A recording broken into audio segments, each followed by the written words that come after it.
We can do introductions. Yeah. I start? Sure, go ahead. Yeah, my name's Sonia Masterson. Jim Cochran. Sam Pratt. I'm Thanks. Julian Portilla. I'm Wright Preston. Ian Stokes. And Brad Elliott.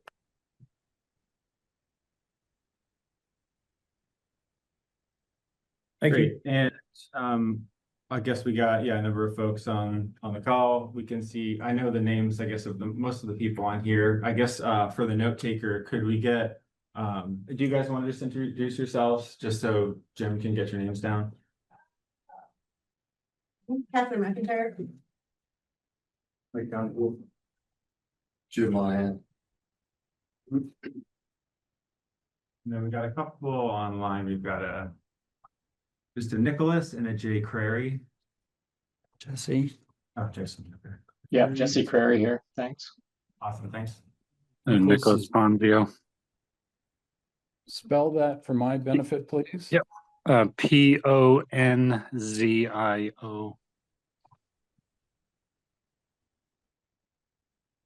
Thank you.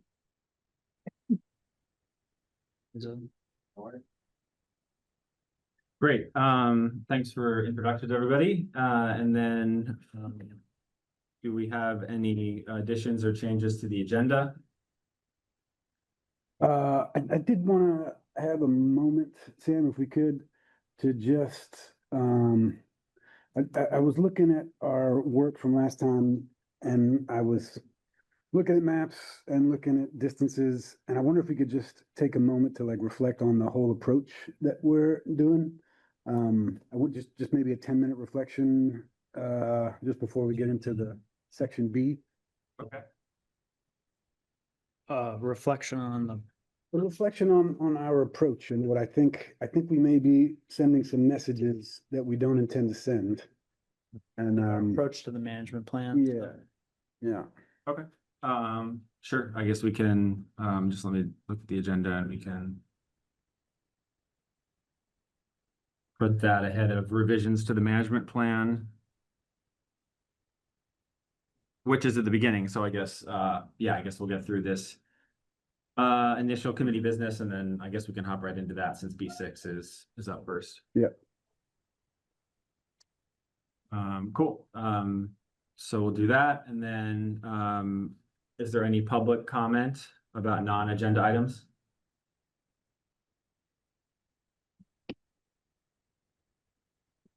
I think this is Jesse Crary. I'm attending. I'm the former chair of this ACF committee from September 2020 to May 2023.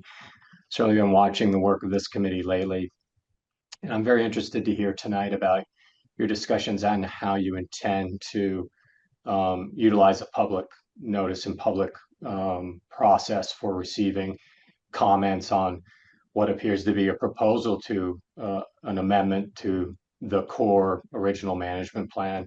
It's balance between recreation and ecology, your restriction of multi-use recreation in the north part of the land, your breaking off the connection to other connectivity to the Sip of Sunshine trails.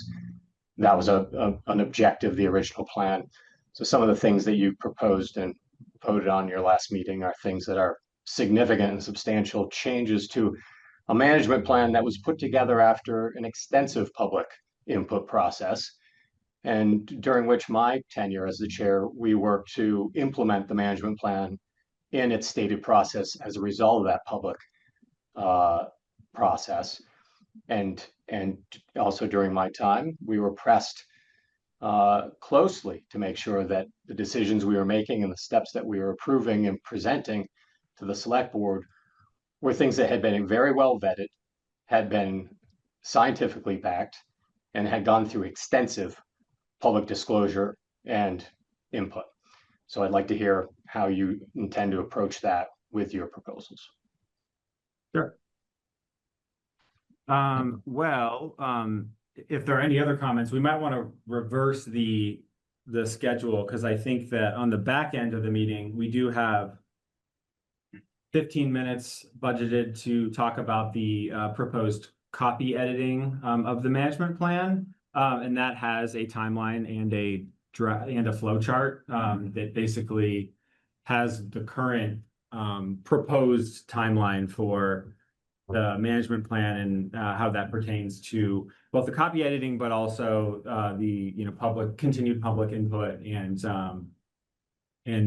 review by the select board.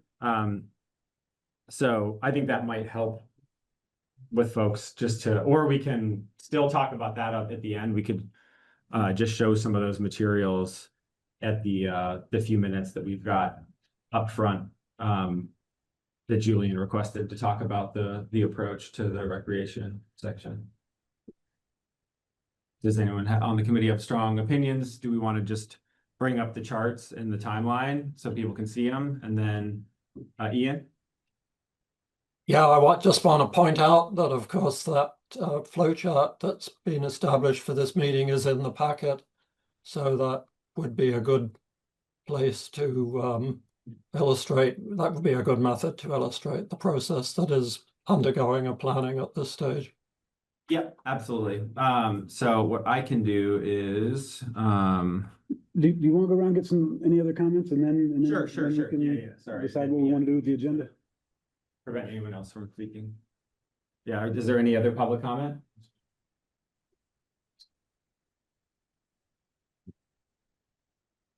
Good. Cool. Yeah, then it probably does make sense to go to the flow chart then. All right, cool. Which I can share. Screen.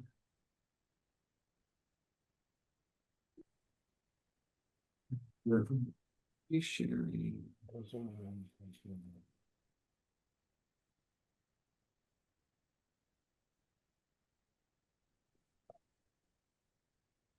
Yeah, that'll give you permission the month. Also, yeah. We can share all participants.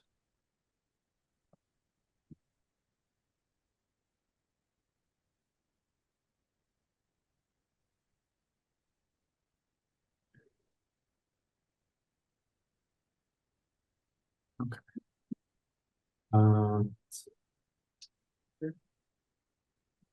Made this go left to right instead of top to bottom, like apparently. But I'm glad I spent the time to make the flow chart, because the visual aid is helpful. Yeah, I could not have imagined Well, yeah. that complexity for sure. It's very helpful. Okay, so I guess, I don't know if we want to just go over this first, or, I mean, I guess these are slightly, Jesse's concerns, I guess, are slightly different than yours, Julian, so I guess like we can kind of go through that first and then. Yeah. Go ahead, walk us through it. Yeah, so, I can, some folks may have to help me here. For those who aren't aware, I am the current co-chair of the committee as of 2 meetings ago. And I've been on the committee for less than a year. And I was attending meetings prior to that, but I don't have the full history on the entire process. So I can't speak to every component, but I'm hoping some other folks here can help out with how we got here. My understanding is that, at least when I started attending the meetings, and then became a member, there was a lot of, I know there's the public feedback. I understand there was some concern about the existing plan, specifically for trails and ACF, and that that's part of what, much like the attendance that we have today, I got interested in what was going on in the forest after there was a lot of, I don't know, commotion in town about the state of the forest. It was probably a couple of years ago, and interactions with the select board. And my understanding is that at the time, while there were some proposed trails, that they weren't to everyone's liking, including at least one member of the select board whose, I think, private emails were made public to the town.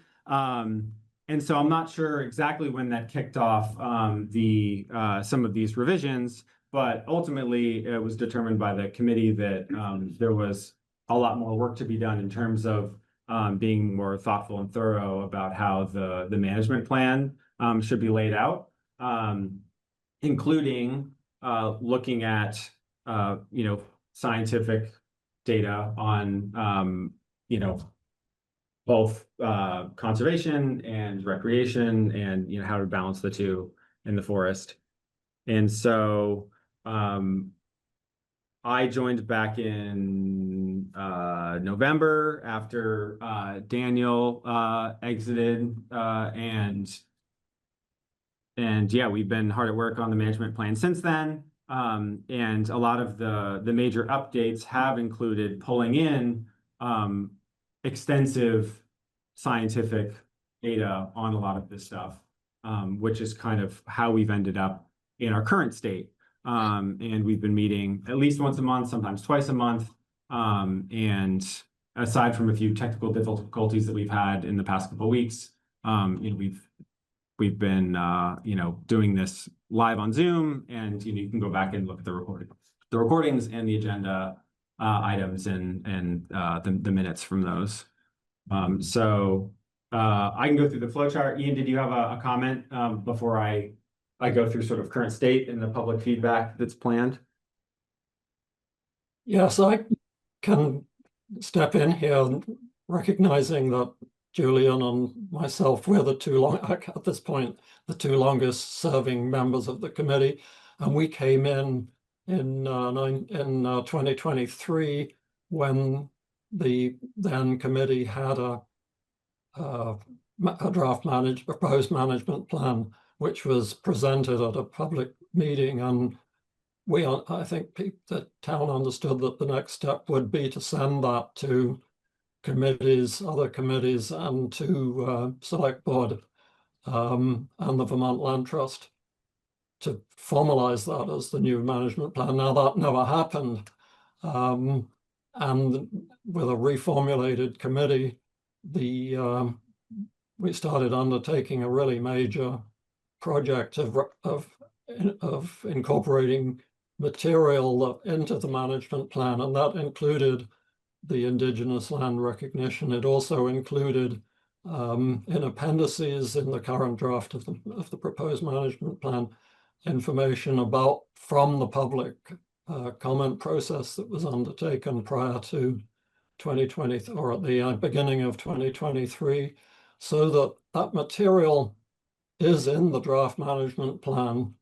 And so it's definitely under consideration. Maybe the other thing that I would point out is that connectivity between trails in the Andrews Forest and adjacent properties that have trails, that has been under discussion, I think, throughout the process that I've witnessed and been involved in. And the connectivity is present. The connectivity to VYCC continues to be very accessible through the vast trail, at least for pedestrian use. And similarly, the connection to Sunshine Land, David Sunshine's land, is almost complete. There's a section where one would have to sort of bushwhack up a very steep and challenging section. And that idea of having that connection as a multi-use trail was really interrupted by or recognized a challenge when we looked at the zoning regulations about development on steep land. And while I think that's still not fully resolved and might have to go to the Development Review Board, a development of a trail in that section would be very challenging for several reasons, including the steepness of the terrain and well, especially that producing a technical challenge to establish a good sustainable trail, but also because of the zoning regulations of the town. Similarly, the connection to VYCC is present, but it is not suitable for all kinds of travel and recreation because of wetlands and erosion of that trail. So although it's connectivity is there for pedestrian use, the special provisions that are in the easement relating to mechanized travel, namely bicycles, those are much more challenging than the pedestrian access that is in place at present. So these issues have been very much under consideration. I know for the last, it's taken 2 years that I've witnessed to get to this point, with a number of reasons. Like, you know, the town committees have to be following open meeting law, and this committee has been meeting once a month. That's the normal meeting schedule. We've accelerated that recently to try and accelerate the management plan process, but it's unfortunately it's frustrating for all of us that a couple of hours meeting once a month with advance warning of a meeting and public access and everything else is a time-consuming process for getting a management plan in place. So I think those have to be recognized, and I hope that people in the town of Richmond will be aware of the fact that this committee, for a number of reasons, has been unable just to make things happen at the rate that we would, I think, all of us like to have happened. I hope those comments are helpful. Thanks, Ian. Question? Yeah, I was a little confused by that. I thought we were looking at the timeline, and then Ian went into pretty extensive history. And some of the things he said I wasn't quite clear on. I don't think there's a connection to City Sunshine that's anywhere near set up for pedestrian use right now. I don't, yeah, to my knowledge, there has never been a connection to Right. Sip of Sunshine in. But I'd be happy to talk about this flow chart, but also just in thinking about all of that. I did some research just to refresh my memory, since I've been involved with the Town Trails Committee since the lawsuit was purchased, and also attended many of these meetings in the public sessions throughout the years. And so I understand the desire to create a new management plan. But I look back and you have your current management plan published on the website. So there was a management plan that's, I think, in 2018, the general management plans are good for at least a decade. And you have an approved trail plan from 2021, which I realize predates everyone on this committee, but currently there are existing publicly created documents in place. So I appreciate that you're updating them, but I think we also want to kind of respect the hundreds of hours of work that townspeople have already put into this, and not get it useful to figure out how to move forward productively and not reinvent the wheel. Yeah, And then the part thing that's up there where it looks like you're suggesting 14 weeks plus 3 weeks plus 2 weeks, so what's that, 19 weeks for hiring a consultant and making a management plan, which would be amazing if that did happen. It seems overly optimistic, and that would be done basically by the end of the year or January. Is that goal? that is the goal. So yeah, to give you a little bit more context on, on that, the pace of working on this has accelerated, as Ian had mentioned, or the progress has been a little bit, it's been a little bit slow for a number of reasons. Part of that has been, there's, as many people here probably know, there's been a very high rate of turnover on this committee. And also, as Ian mentioned, working through a lengthy technical management plan for 2 hours a month is, slow going. And so we've had to change some of the approaches by now we're meeting, probably more than 5 hours a month, and also trying to iterate on that, with suggested comments and edits outside of the 5 hours, individually to try to get the pace moving. We feel like we're closing in on being done with it. That said, this is a proposed timeline, which also has, branches that go off to solicit feedback from other committees in town, the select board, and the public. And so perhaps some of the timeline is a little bit ambitious. I guess that depends on how much feedback we get. And in terms of some of the existing management plan and the trails, I wasn't, I suppose, on the committee when some of the initial discussions about those trails happened. So I don't know exactly what happened with the initial map, but I do know that there have been a number of proposals to, develop certain trails in the forest, and typically those have been rejected by the committee via proposals and votes. So I know the map was. My understanding was the vote was taken in 2021, and that was when Arrowwood and Sinuosity, the environmental consultant and the trail designer, both presented, and that committee voted 6 in favor, 2 against, 1 abstained to support that trail plan. Okay. So- So then what happened? I'm so confused by Yeah, that. yeah. Like what? I agree, I'm totally confused by that part of it. Yeah. I can speak. I'd be happy to Did speak the to that. select board shoot it down? Is that what happened? Never went to the No. select board. No. And why didn't it go to the select board? Jesse, you want to get in there? Yeah, I'm happy to speak to this. So at the time, there was a huge push from members of the community that we should have a consensus about the vote. And so my committee went, and I've heard you talk tonight about the level of work and the hours you've put in. My committee went into a very similar process in which we delved deep to try to satisfy all the concerns of the community, that we were getting to put more science in, to do more public processes, more feedback. And then that culminated, you should read this through the minutes, in March of 2023. And Ian referenced this in his comments, when we had a final public process.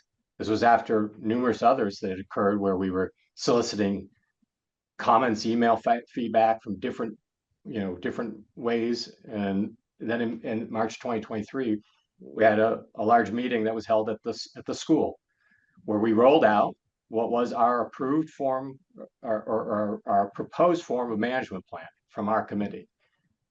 Based upon those comments, we were prepared to take that to the select board for vote. And that, at that time, is where the committee was largely overhauled and changed in its representation. And then the direction of the management plan has taken a big change since that time. Why was there turnover at that point?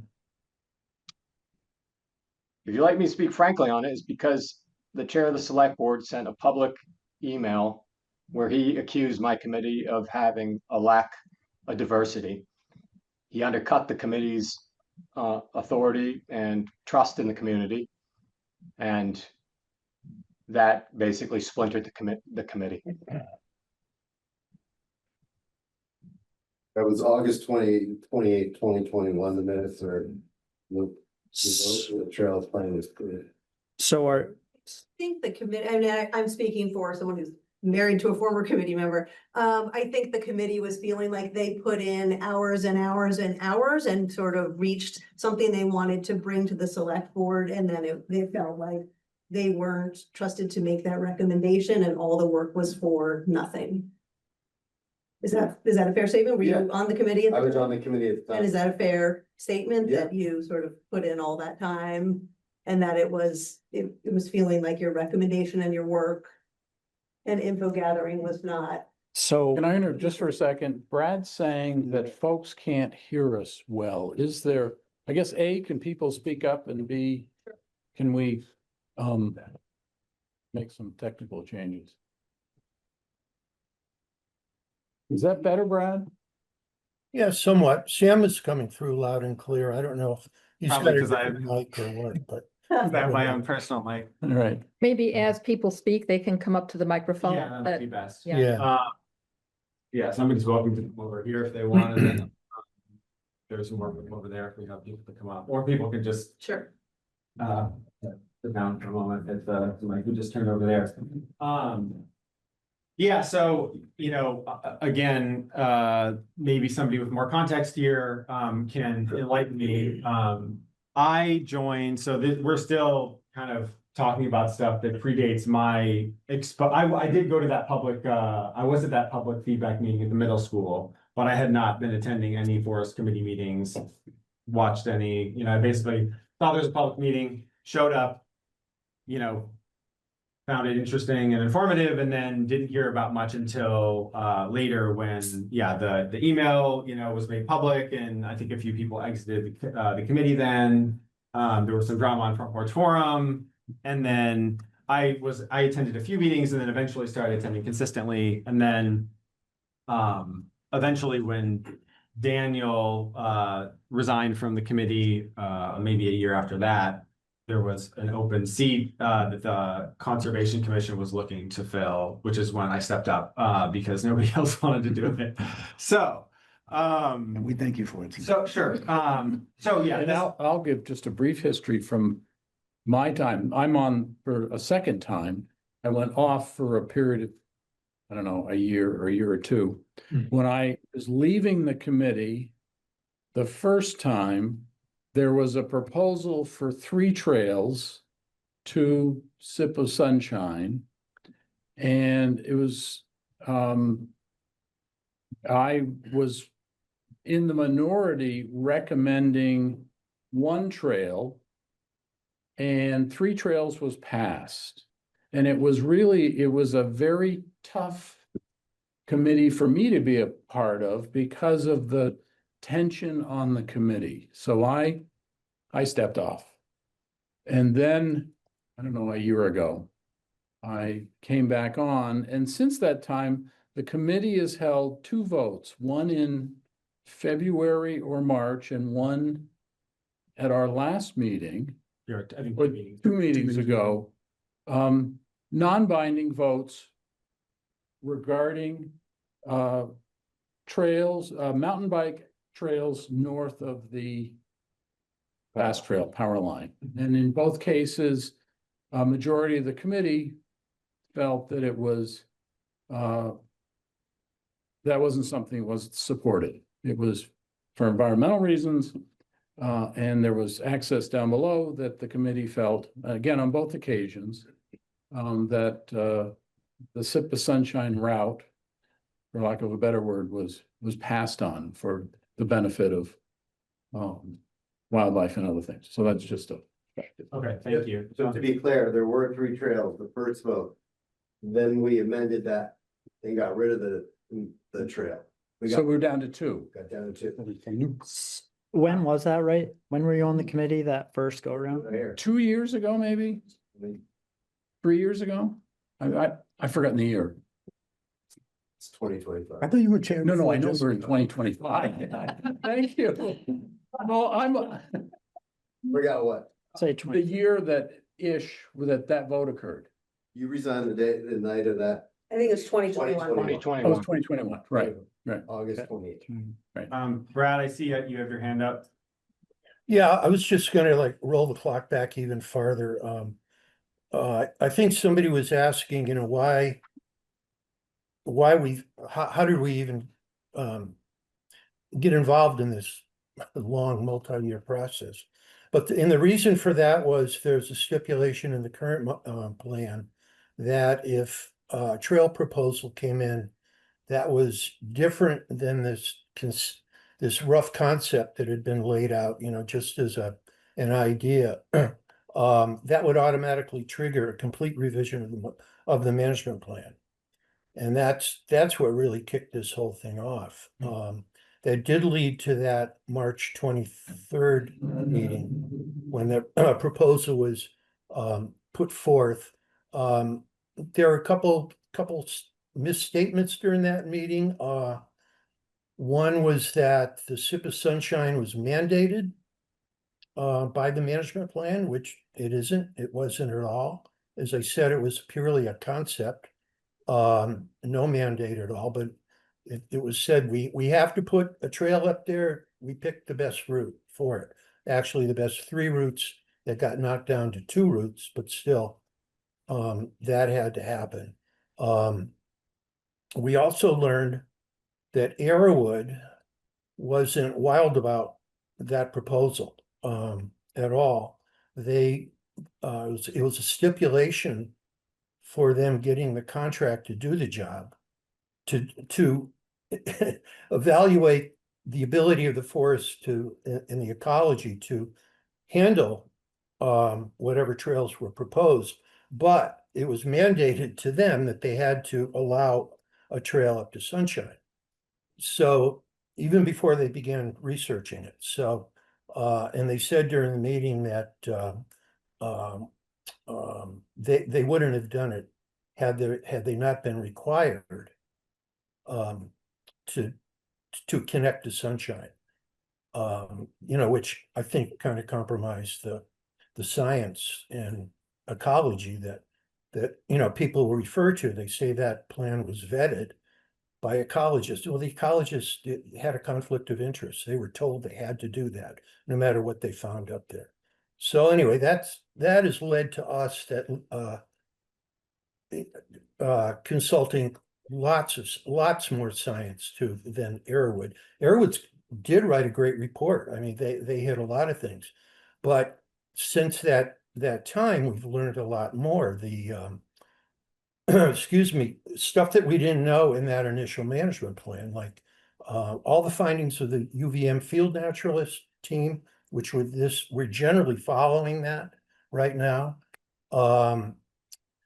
Experts like Andrea Shortsleeve, who is a wildlife biologist, was for a while acting commissioner of Fish and Wildlife. Meredith Naughton, who was a UVM student way back when, before the town even got a hold of the forest. She was on that team that studied it, and she has since gone on to, bigger and better things. I think she works now for the U.S. Forest Service. And the state hired her to to write a paper on recreational impact. And we followed what she says in that, as far as zones of, and noting this idea of zones of influence. How far from a resource can wildlife detect humans? If you're going to protect the resource, you got to recognize that. You don't just go to the edge of the resource and do it. But anyway, who else? Sue Morse. They had a panel discussion of, I think, 3 or 4 ecologists. Meredith Naughton being one of them. 3 others, I forgot their names right now, but lots and lots of science went into that, and it's reflected now in the current draft that we'll be discussing hopefully a little later on. I was going to say one other thing, but Right, I just have one that's follow-up. basically it. Yeah, go ahead, Sam. As far as your, I'm just curious about, I have heard, through the grapevine, I guess, of the comments that you made about Arrowwood, and or I don't know if it was, if you said Arrowwood or sinuosity, or if it was both, but not necessarily being a fan of the proposed trail. Is that like on the record somewhere? Or is that just It's in the transcript. It's in the transcript. It's on the video. I think it was Dory, one of the principals of Arrowwood, that said that. And that's up from what meeting? The one at the middle school. Oh, the Say public. Jesse Okay. Marcher 23, I think. Okay. Big public presentation. Yeah, I recall. I mean, I recall being there, but I don't remember everything that was said during the meeting. Yeah. Nothing to about that. Yeah, so I was actually at the meeting where Sinuosity and Arrowwood presented. It was in this room right here. It was slightly post-COVID. I think people who didn't work retail were used to doing it in public. There were some masks, so probably 21 or so. And with respect to Brad and his memory, like that's his perspective on it, I had a totally different takeaway from that meeting. I was very impressed with Sinuosity's and Arrowwood's presentation. If it is recorded, I'd encourage this committee to actually review it. I know you spent a lot of time in this committee, so I apologize for suggesting you spend another couple of hours watching a video.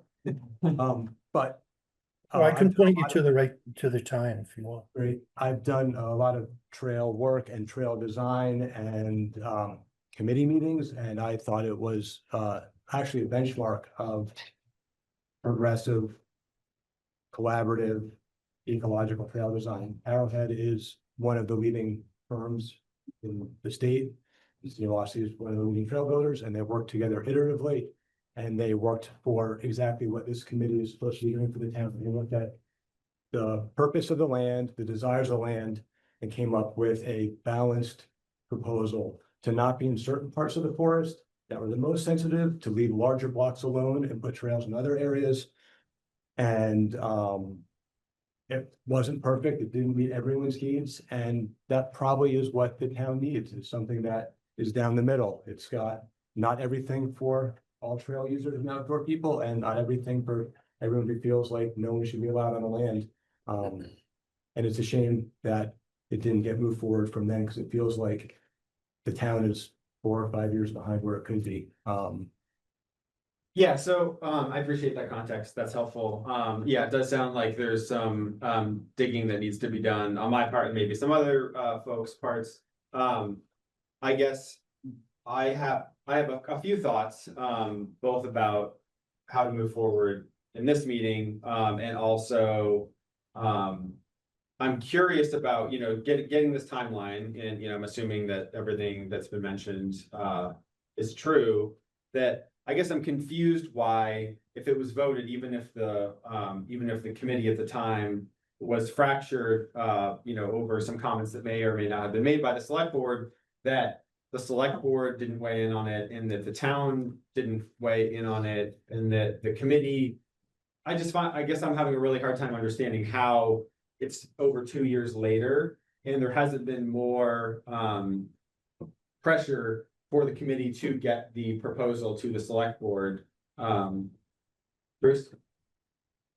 I was just waiting for you to finish your comments. No, that's basically just one thought that I had. I guess I'm still kind of confused why, like, how we ended up where we are now. Like, I have been in favor of the work that the committee has been doing since I've been on the committee, but my context is joining the committee in the midst of edits to the management plan. And I think we've made a lot of progress, and I like the framework of using a foundation in the management plan to make decisions about trail building versus basically drawing maps and then kind of trying to make sure that the management plan adheres to the trails that we've already put in. But that's just my own personal context for being on the committee. And to be clear, that is what happened. The Sinuosity and Arrowwood went out and mapped the terrain, went back and looked at it, overlaid it with ecological maps and made modifications. It wasn't the final exact corridor, but it wasn't just someone drew some lines. Sure, I'm not saying that somebody just, drew arbitrary lines, like, oh, this would be a fun trail, and it's like, we'll make it work. But I guess I'm familiar with some of the same documents that Brad had mentioned, and there is a lot of science that points to zones of influence and natural communities in the forest that are sensitive, and that a lot of I've seen that trail map, both with and without the trail that was removed. And my understanding, based on the science that I've read and the trail maps that I saw, that those two weren't compatible. All that aside, that's, I guess, me sort of, giving a little insight into my experience on the committee in the last year, sort of my thoughts on it. Maybe that would be different if I were on the committee, 3 or 4 years ago, when it seems like the focus is shifted a little bit. And my other thought is that, given the amount of, I guess, history yeah, I guess I'm not entirely, to me, I feel like to have a proper discussion on this. Like I need to go back and I need to, you know, read the transcripts and or watch the videos and. Maybe have a conversation with members of the select board and I just don't know if we're necessarily. Prepared to have the full discussion. I mean, we were trying to make some time to address public comments and I think, you know, we would love to have the public feedback. I think it's helpful. A lot of this information is new to me. So I'm a little bit blindsided by it and I don't really know how to proceed, given the agenda that we have. I think that it definitely warrants a response and some, you know, and some thought. But I guess I'm not entirely certain what the productive path forward is for this meeting, because it's a major topic that I think deserves, I don't know, more, I guess, more thought, more research, and also, I don't know, for it to be publicly warned, I guess, because, yeah, I know there were a few comments that were made on Front Porch Forum, and there are some folks that, you know, that are looking for a, you know, for a progress report, but I think that if there's going to be a bigger discussion about this, that it kind of warrants a more formal proposal or a warning for the town so that folks sort of know like what to expect, because that's not really what was on the agenda for tonight.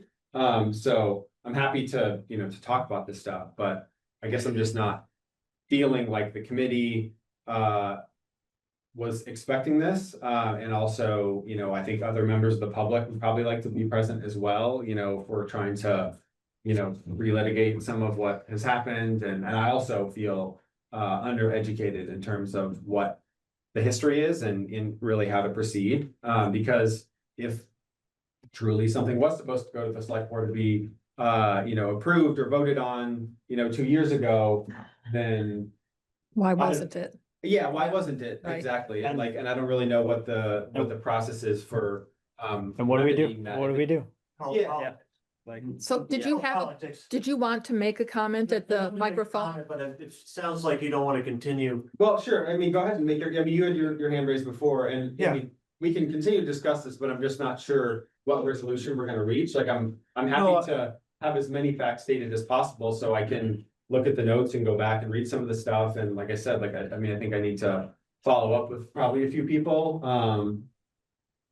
But I just don't feel like I have the context to really know how to proceed. And also typically in my understanding in committee meetings is usually you try to stick to the agenda. And then, you know, if it's more than a certain length, then you know, you put it on the next agenda and whatnot. And if it's a big enough issue, then it sounds like, well, maybe we shouldn't be proceeding with some of the management plan stuff, if that's the wish of, you know, of the public and the select board, but.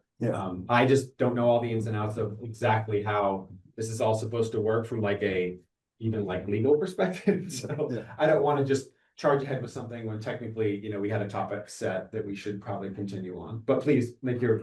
Okay. I apologize if this goes out of the parameters. No, you're fine. First, I'm Bruce Hennessy, and with respect to all the things that have been said here, you know, I probably have less details and facts in my mind than most people here. That said, I happen to know Dory and Aaron of Arrowwood quite well. I've had extensive conversations about this particular issue with them.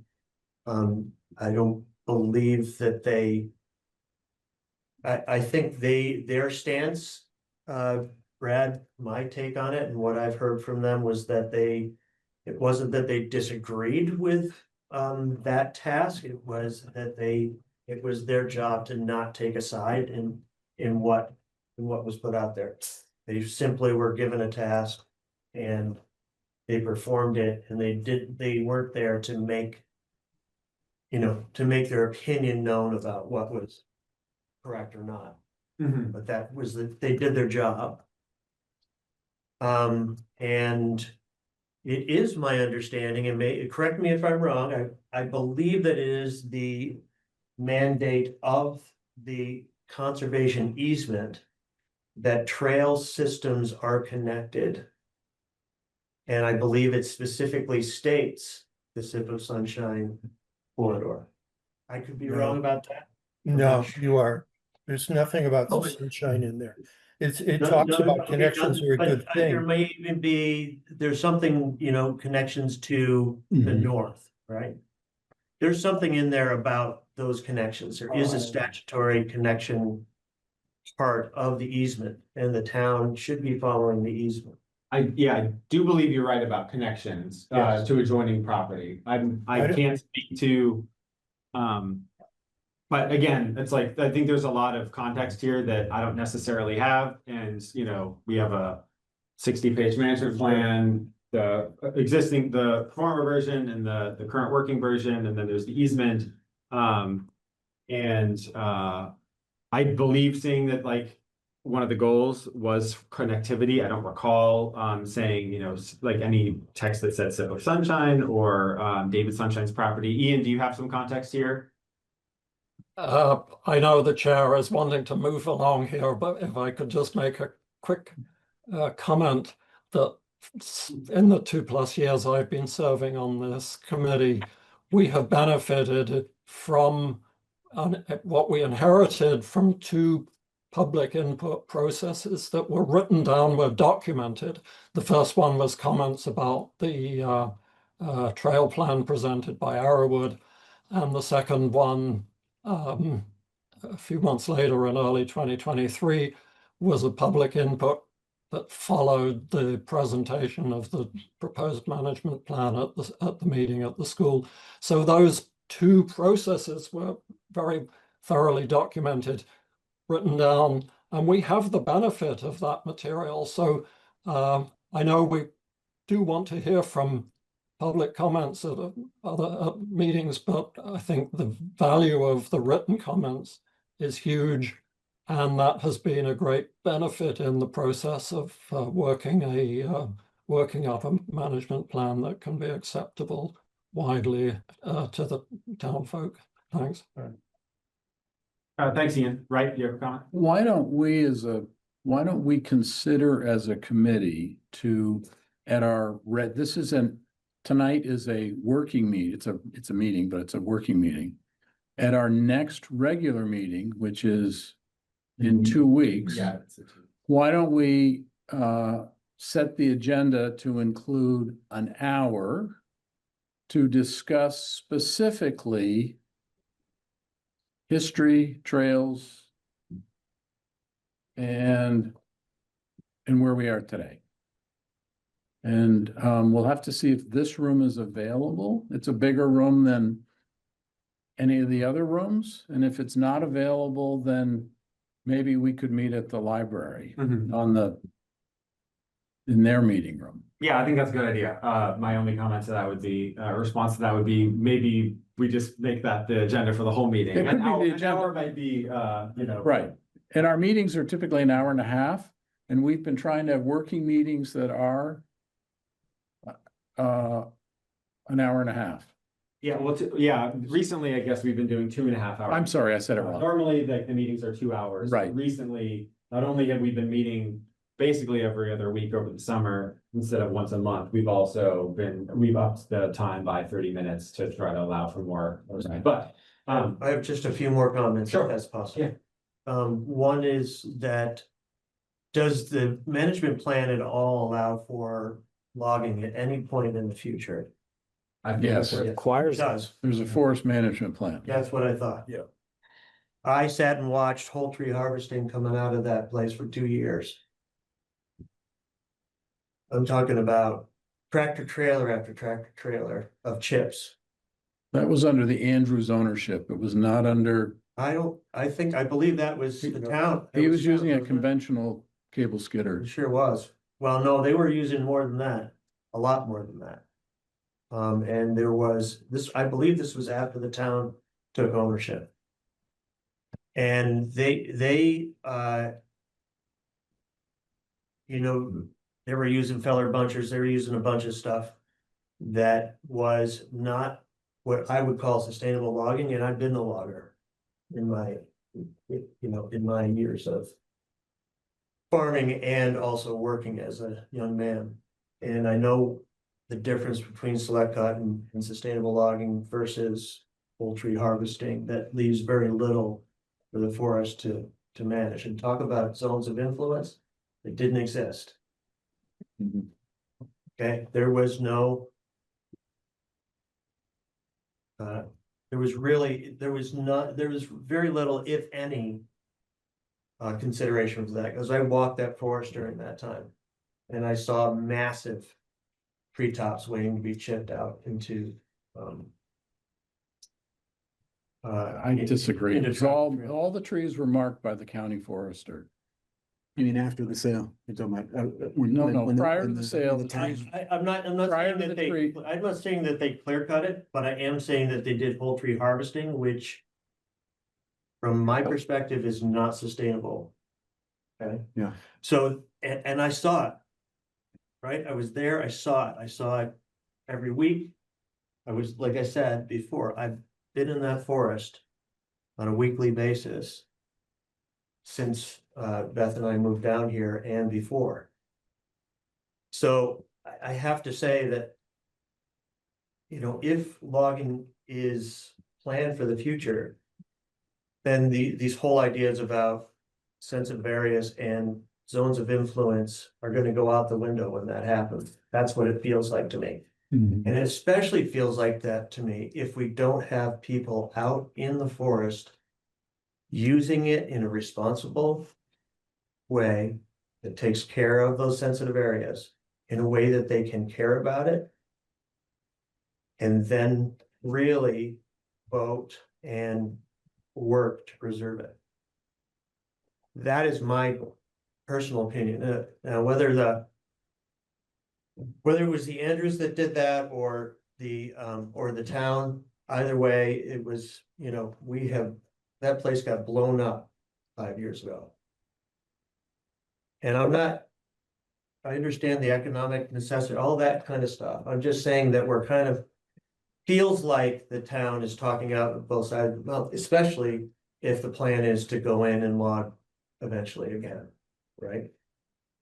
Okay, that's good feedback. I know that based on the context that I have, I've met with Brandon Benedict, who's the current county forester after Ethan I guess retired, moved on to his own personal work. And his understanding, he basically read through and commented on the forestry plan that Ethan had written and basically said that he didn't at this time necessarily recommend any additional timber harvest. He said there were a couple of places where Ethan had said potentially there could be some patch cuts. I'm familiar with a few sections in the forest where there were some patch cuts. I'm sure they took some wood out and then they also left a lot down to try to keep it messy. You know how Ethan likes to do that, and try to make it harder for the deer, or make some room for birds and whatnot. I might be able to come up with a picture of the tops that I saw. Okay, yeah, and that's also good context both for, like you said, if there's a certain amount of I guess hypocrisy here, but also in terms I'm not casting aspersions on anyone's intent here at all. It's also good info. I'm just saying that we need, I believe that we need people in the forest. Yes, there's going to be some impact. We need people in the forest on a regular basis so that our community understands the value. Yeah. If you're not there, and I'm talking about beyond the power line. Sure. If you're not there in some capacity, in a way that makes it reasonable for most people to go there, then people are not going to want to preserve this place. They're going to monetize it, and it will not survive the way we'd like it to, or at least not even in a what would you say, a kind of a middle ground of where we'd like to be. Okay, I'll appreciate get it. off my high horse. Thanks, Bruce. Yeah, does Brad. anyone else have any? Brad? Oh, sorry, Brad? Yeah, no, I just want to totally agree. I couldn't tell who was talking on that last comment. I totally agree. You want to have people in there who are going to learn to love that forest, who are going to witness it. And the plan that we're looking at right now, and it is what we're supposed to be talking about these next few meetings, but is a plan that is going to have people, many people are going to be able to go up there. We're talking walkers, hikers, hunters, snowshoers, skiers, photographers, gosh, I don't know, forest bathers, also students, researchers, all are going to be able to go up there. There's a network of existing forest roads. Some may need a little bit of maintenance, a little bit of clearing here and there, but it's open. I mean, I've been up there in its current state, as have many of us on the committee. Some of us go very often up there and walk around. It's open.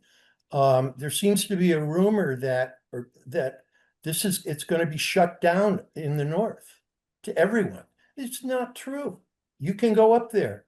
If you may not be able to go up there with your mountain bike. There will be places for mountain bikes. In the south, it's closer to the village. It's more accessible to people. It's closer to the parking lot. It has parking lot. Maplewind is just about to open, if they haven't already, their own network of trails, their own parking lot. You'll be able to get to the Vast Trail through Maplewind and go. The forest is not being shut down.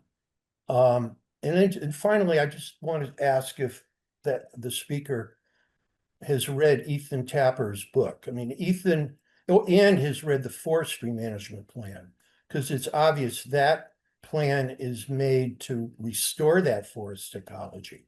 The problem with the forest was it was hammered so badly in the way back that all the trees are the same age. And as they died, there's so many deer in there now that they're not going to replenish. He's got a plan now, which we put into place. And as Sam referred to, with making patch cuts and such, leaving a lot of brush on the ground, which makes it hard for the deer to get in there and eat the saplings that come along. He's on track of accelerating the process of turning that forest into an old growth forest, not a clear-cut wasteland. I really recommend reading his book, How to Love a Forest, that just came out, and it explains what he's doing there and what the current county forester is basically endorsed. It's all there. But again, that forest, plenty of people are going to be able to use it up north. One group of recreationists will probably have to go, won't be able to go there immediately. And this plan's going to change down the road. If it turns out we can accommodate mountain bikes in a way that aren't going to mess up the really dense natural communities that are up there, and really sensitive natural communities, that can happen in the future. But for now, we're saying let's keep the top of the forest, the upper part for pedestrian type recreation, skiing, snowshoeing, hunting, hiking, walking, running, whatever. And then down below, where it's also easier to build trails and maintain trails, then we can have some mountain biking down there and some multi-use, maybe, if we can do it safely. Okay, That's the philosophy, but it's all, excuse me. Brett, let's try and get to the actual agenda in the meeting. I'll keep it quick, but I feel like. Hold on a second. Brad, do you have a quick comment? Like, I'm trying to get control of the meeting. No, here. yeah, go Have back. people talking Yeah, over go each for other, it, Sam. Whether No, it's that- committee that's enough. members or members of the public. So everyone please wait your turn until I call on you. Again, typically, when you're having discussion like this, you've got your time, people can make their remarks. We don't typically like to do back and forth because it's not helpful or constructive to have people arguing with one another about specific things that are said. Brad, I'll give you 15 seconds to respond, and then I'll take some public comment, and then we got to move on. I'm all set. Okay, thank you, Brad. Yep. The pedestrian trails above the power lines that keep being referenced have been called out in multiple meetings by Arrowwood and by other ecologists as unsustainable skidder trails that are too steep. So once again, if we're trying to protect the ecology of the forest, building sustainable trails is the answer, rather than having a lot of the public use things that have too steep slopes that are too steep and have not been designed appropriately. So Okay, yeah, that is helpful. Yeah, I will, I guess my own, I do understand some of those trails are pretty steep. I will point out, just so it's on the record, that the conservation easement does guarantee, dispersed public access across the entire forest. So,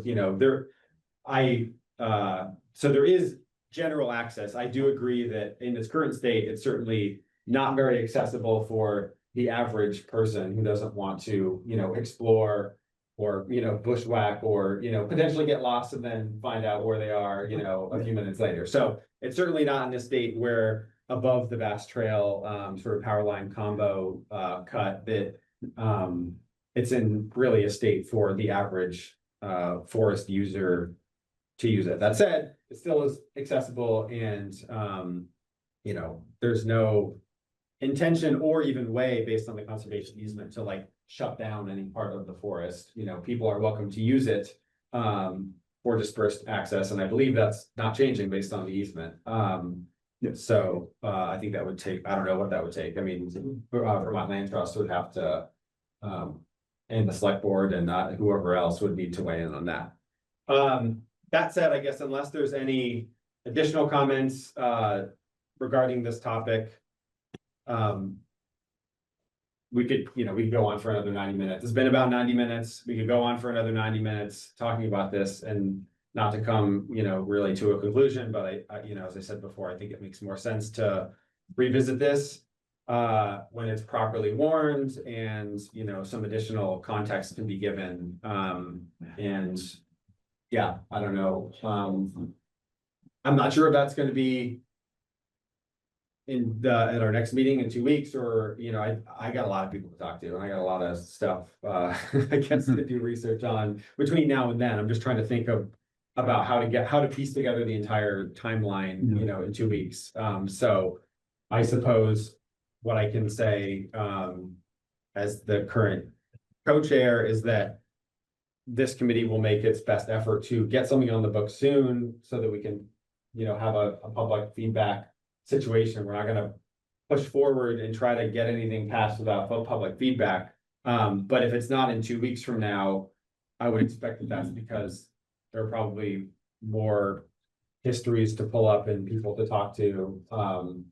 So yeah, I guess I can only speak for myself in that, like, I've got a lot going on in the next couple of weeks.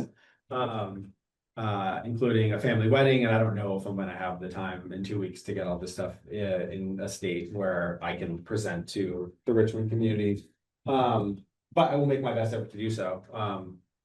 And yeah, I guess in the meantime, I appreciate everybody's commitment and feedback and, trying to.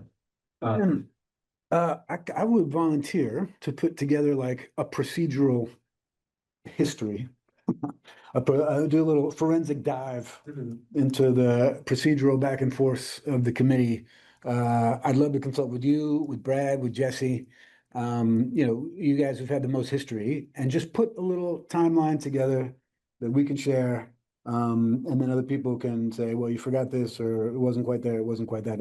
I'd be happy to put together a little something. Including about Arrowwood and the. When that would things be were much presented, what appreciated. dates, we can walk it all down and have it all in front of us so we can all look at it. I mean, it's just when it seems almost mandatory to do that, to have like a clear discussion, because there's, I mean, a lot of people are passionate on both sides, of discussion, and there's, there've been a number of different eras of the committee and different, chairs and a lot of rotation, and nobody seems to have the full picture here. And so I'd hate to start making decisions based on information that isn't, verified. I mean, there are, in some cases, there are different people that are stating, different opinions on the same thing. And so like, I don't know, I'm interested in figuring out what the actual, facts are every step of the way.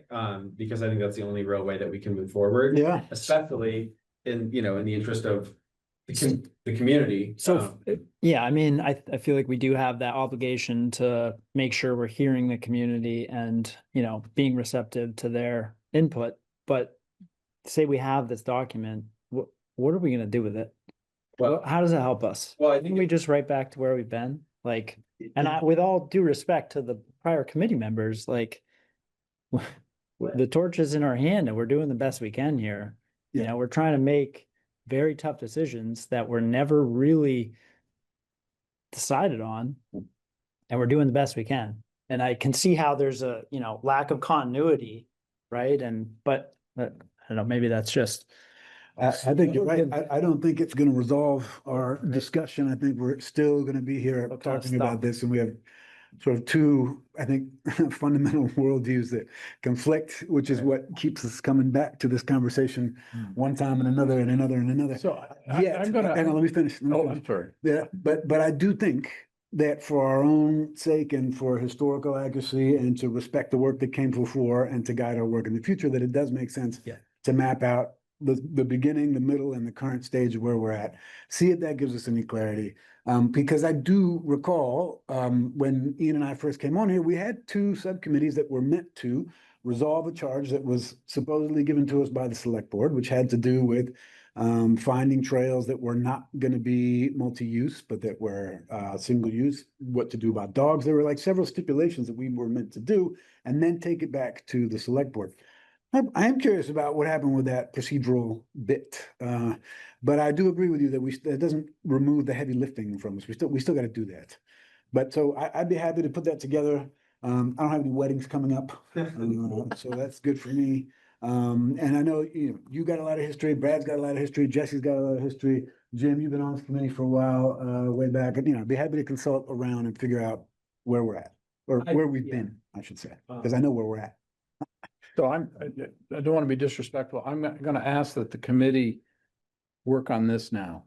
I agree. I think we, again, like I see a lot of hands raised. I know people still have comments that they could make, but as I said before, like we could talk about this for another 90 minutes and not get anywhere. And I just don't think it's really in the best interest of really anyone here to continue talking when, quite frankly, I think we need more information on the history. We might need more guidance from the select board. We also might need, other members of the community that would like to be a part of this discussion here talking, and listening as well.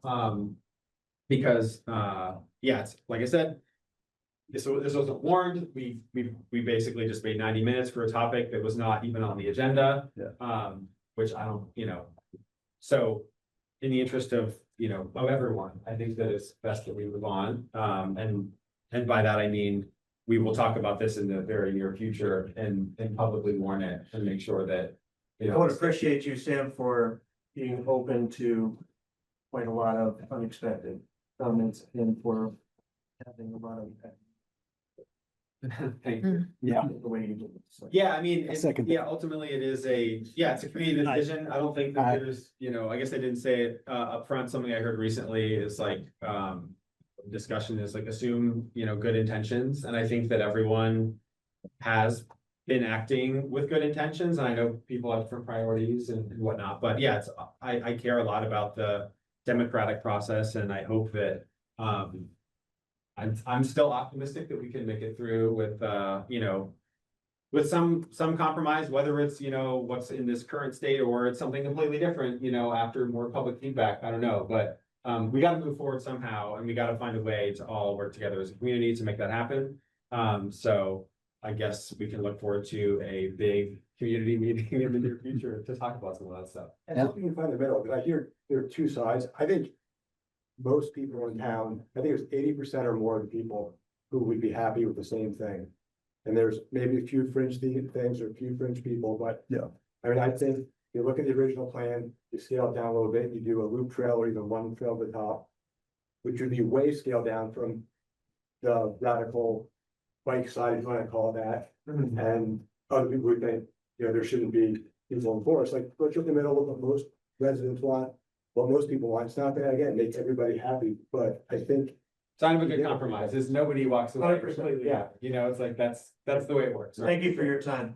Yeah, for All sure. of you. Thank you. Thank you. Thank you for your time. I mean, I appreciate everyone coming and giving feedback. It's we've been meeting a lot, and and they are all public meetings. But it's just felt very like insulated, I guess, the last at least since I've been on the committee. It's the rare meeting that folks like show up and have stuff to say. And I don't know if anyone, I guess they would have to be on the Trails Committee, but I will remind folks that we do still have an open seat right now. For a member of the Trails Committee, on this committee, because. Yeah, it's harder to have a discussion with, when not everybody is, is at the table. So I know it's been hard in part because it's been, there's been a lot of ups and downs on this committee. There's been a lot of turnover. But in the interest of having, a fair discussion that involves everybody's interest in town, it'd be great to get that last seat filled. So that's just sort of a remark in closing. Yeah. But, yeah, I think we should move on and see how much of this we can, work through in the next hour or so, and then we'll talk about this more next time. Yeah. This ties in nicely with what I wanted to talk about. So did we conclude this Well, topic? I guess we didn't even really go through. I guess the main thing I was going to Sorry. point out No, on that's the fine. diagram, we You got, finish that. very sidetracked, was that in this diagram that I created, in which I sort of ran out of space and starts to snake around at the bottom, is that it does have feedback cycles that include the select board, the Conservation Commission, and the Trails Commission, sort of in parallel with the copy editor, and then public feedback, and then initial or additional feedback from the select board and the Vermont Land Trust. So it was part of the roadmap. So I guess in the interest of transparency, this is on the in the packet for this meeting. So, you can look it over, and there was never any intention of like, oh, we're gonna change a bunch of things and then, try to get this approved without public feedback. That was something that's been talked about the last few meetings. The recordings and or notes should reflect that, and then this flow chart does. It's gonna be a board game. Yeah, I didn't realize it was gonna be so complicated when somebody said like, oh, maybe we just do a flow chart. And I was like, yeah, no problem. And then I was like, wow, this is actually a lot more complicated than I thought. I think that flow chart is, it looks complicated at first glance, but you give it a minute and I think it makes sense. I mean, Mike's right that it's a lot of time. We talked about that last time. It's, to do this properly, it takes a little bit of time. It's hard I to. think it'd be more time like that. But then. Oh, okay. Have like had the draft, the public comments, the final draft. If I need. Because you meet once a month, unless you're gonna stay on this place. We've been doing every other week, just until we can get this management plan. I mean, I don't. I'm just saying, it doesn't seem super real. I know. To get it done before town meeting that, or later. Yeah. Yeah, well, yeah, I will say this timeline is down from the initial timeline that was like Yeah. 36 weeks or Mhm. something. Yeah. So we're trying, but we're also, I guess, not trying to cut corners either. So we're trying to figure out how we get, that's kind of why we have the parallel tracks here, which is like, send out the RFP while the committee's still working on it, and then we select the bid, and then you've got the copy editor at the same time that the advance notice goes to the other, committees, so they can, look at it and basically start to provide feedback. And yeah, it could be that, at some point, it's like, okay, well, we've got more feedback than we can reasonably do in that amount of time. But I don't know. I guess I can't speak for everyone on the committee, but I think that if you look at the record, we're pretty committed to trying to get through this as, quickly as we can. And we've been meeting a lot more often than than was in the job description. And so I think. Well, Sam, I would add just a couple of things. I think that document is complete. I think it's reasonable. And I think what doesn't show up there, but is also true, is that all these meetings are open and permanently sort of consultated as well on top of it. Yeah, absolutely. It's not like that last circle is the only time when anybody can come in and comment, as you've seen tonight, right? So. Yep. My question is like, if who, regardless of who you engage, a copywriter or somebody or the committee's doing the work themselves, am I reading this correctly, that the first time there's a cycle of public feedback is after the copywriter has been engaged for 14 weeks?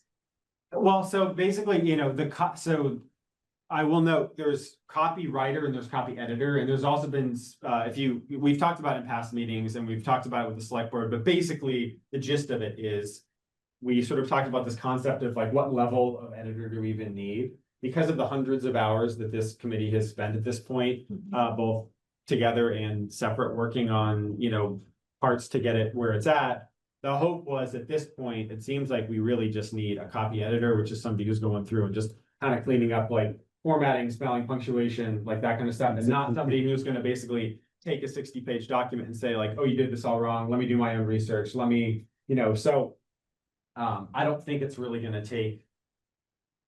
I don't know. I guess we're trying to be generous. Like, I don't know the average copy editor, like how much work they have to do and how they're lining things up. And I've heard people say like, oh, it's gonna take weeks. I've also heard people saying like, oh, well, if I was doing this, it would take me only a few full days of work and Right. that I'd be done. So it could be the copy editor is done in a couple weeks or something. But you're correct in that the reason why the public feedback is as low down as it is because the committee has struggled to get through like this iteration of the management plan in part because there's been so much feedback. And so it wasn't out of, trying to not be transparent. It was just to try to reduce the number of cooks in the kitchen so we could come up with something that people could look at and make sense of. And it's like, okay, this is the result of all the work that's been done. Here's all the, here are all the resources that we used and it should be all laid out in a way where it's like,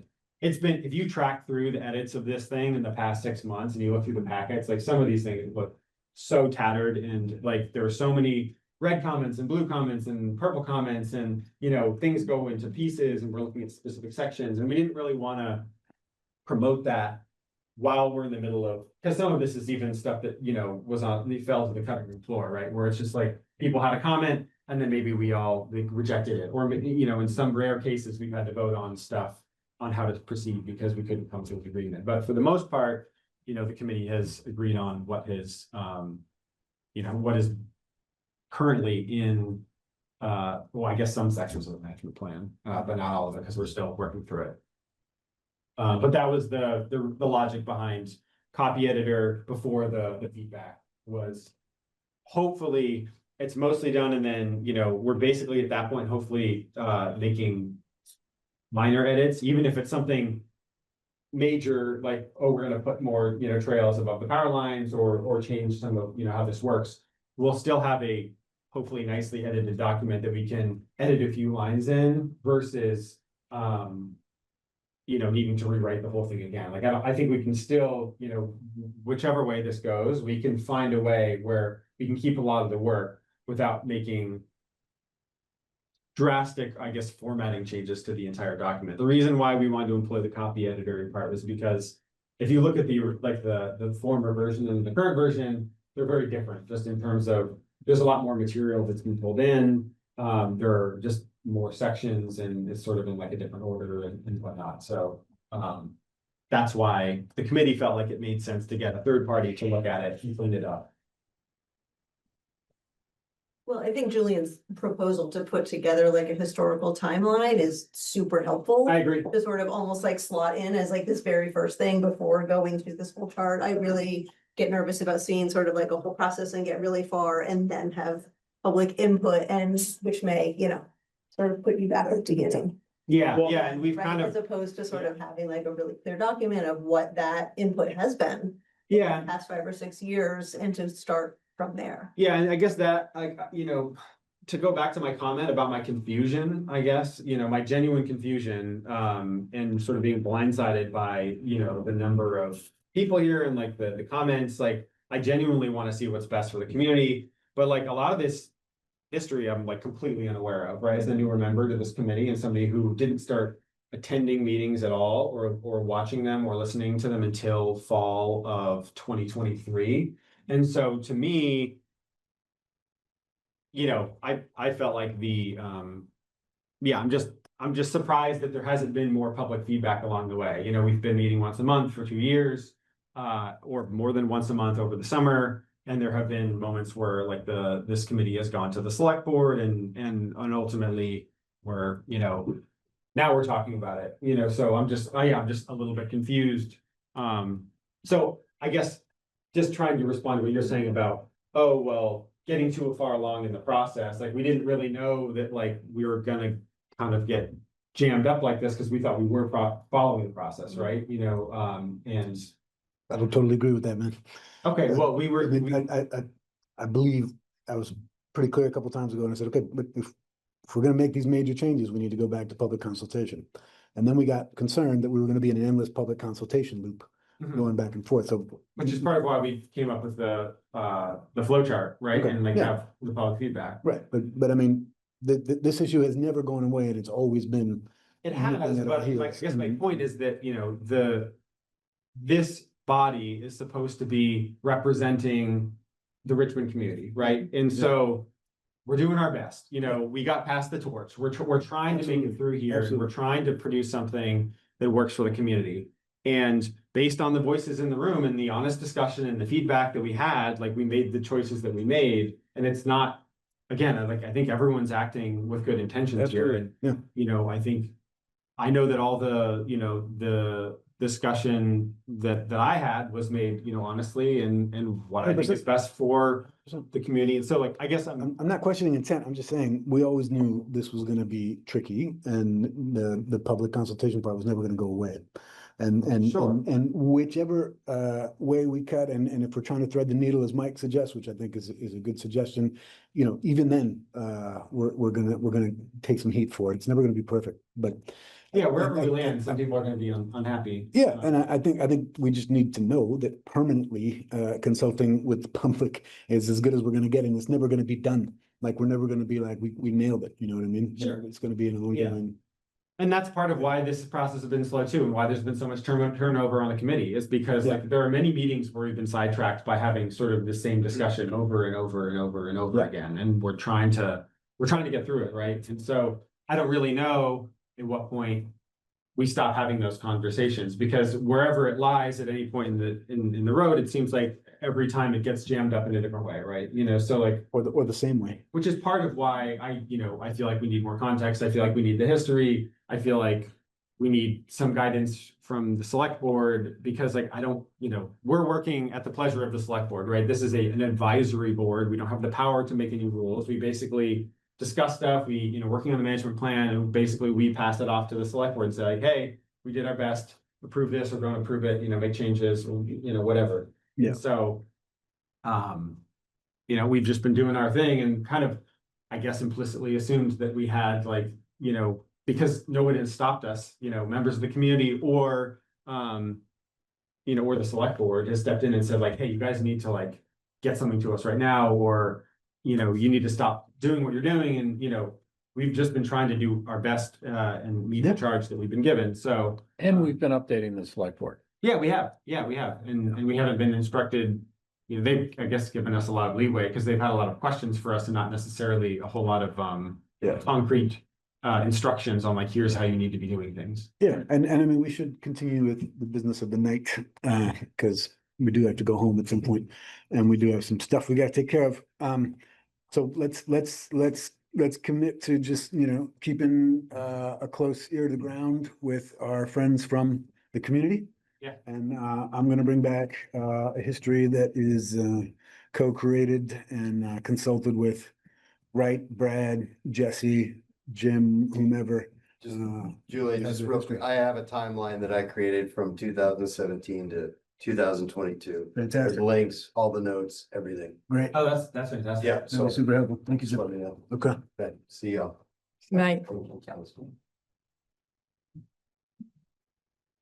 All right, Andy, I would like to say any more comments, but I would also like to move on. So I'm not sure if we should take any more comments. I think we've. But there is a question though. Jenny B wants to know how to get on the Trails Committee. Is that, Oh. I believe that is a letter to the town clerk. Is that true? Okay, so No. as far as the seat goes, yeah, the current single open seat on this committee is it's the Trails Committee representative seat, which means you need to be a sitting member of the Richmond Trails Committee to be able to apply for that seat. So. It seems like if she's you're asking not a how to get on member- the Trails Committee though, is the question. Yeah, so if you're already on the Trails Committee, then all you, I think, need to do is apply. I would say, if you're Oh, curious, You're right. It could go. you could email, I would say email, there's an email on the, Andrews Community Forest main page on the Richmond, website. I have access to that inbox. If you email and ask, how do I apply for this seat? I can give you instructions if you can't already find it on the website. There are, on the website, there are, application forms for committees. You basically just fill out a generic form and you say what committee what committee you're applying for, and a few other details. And then if it's that seat, then it basically will go to RTC and it'll go to this committee as well, and we'll review it and then basically pass it on to the select board, and then they make the appointment.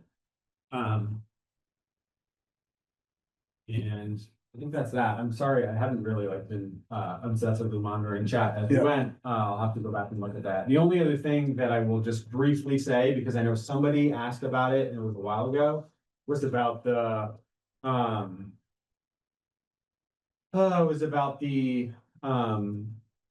zoning in the trails. We had a meeting, it was back in, I want to say probably December, with the now former zoning administrator, specifically talking about trails in the forest and the slopes. And the reason why that applies to the Andrews Community Forest Progress. is because I'm trying to read the comments. gotcha. Is because of the conditional use. So basically, the forest was zoned, I think, for ag use, and then it changed to recreation. And with the recreation change, because it's town land, it got changed to conditional use, and the conditional use triggers something in the Richmond zoning laws, which then gets into stuff like slope. And so we had pretty much a full meeting where we talked with Tyler Mesha, the zoning administrator, and he kind of walked us through why it was the way it was, and there were some members of the public there that had their own comments, and we talked about it back and forth. And so there's a lot of good info in that meeting. You should be able to find it in the meeting archives. I believe it was from December.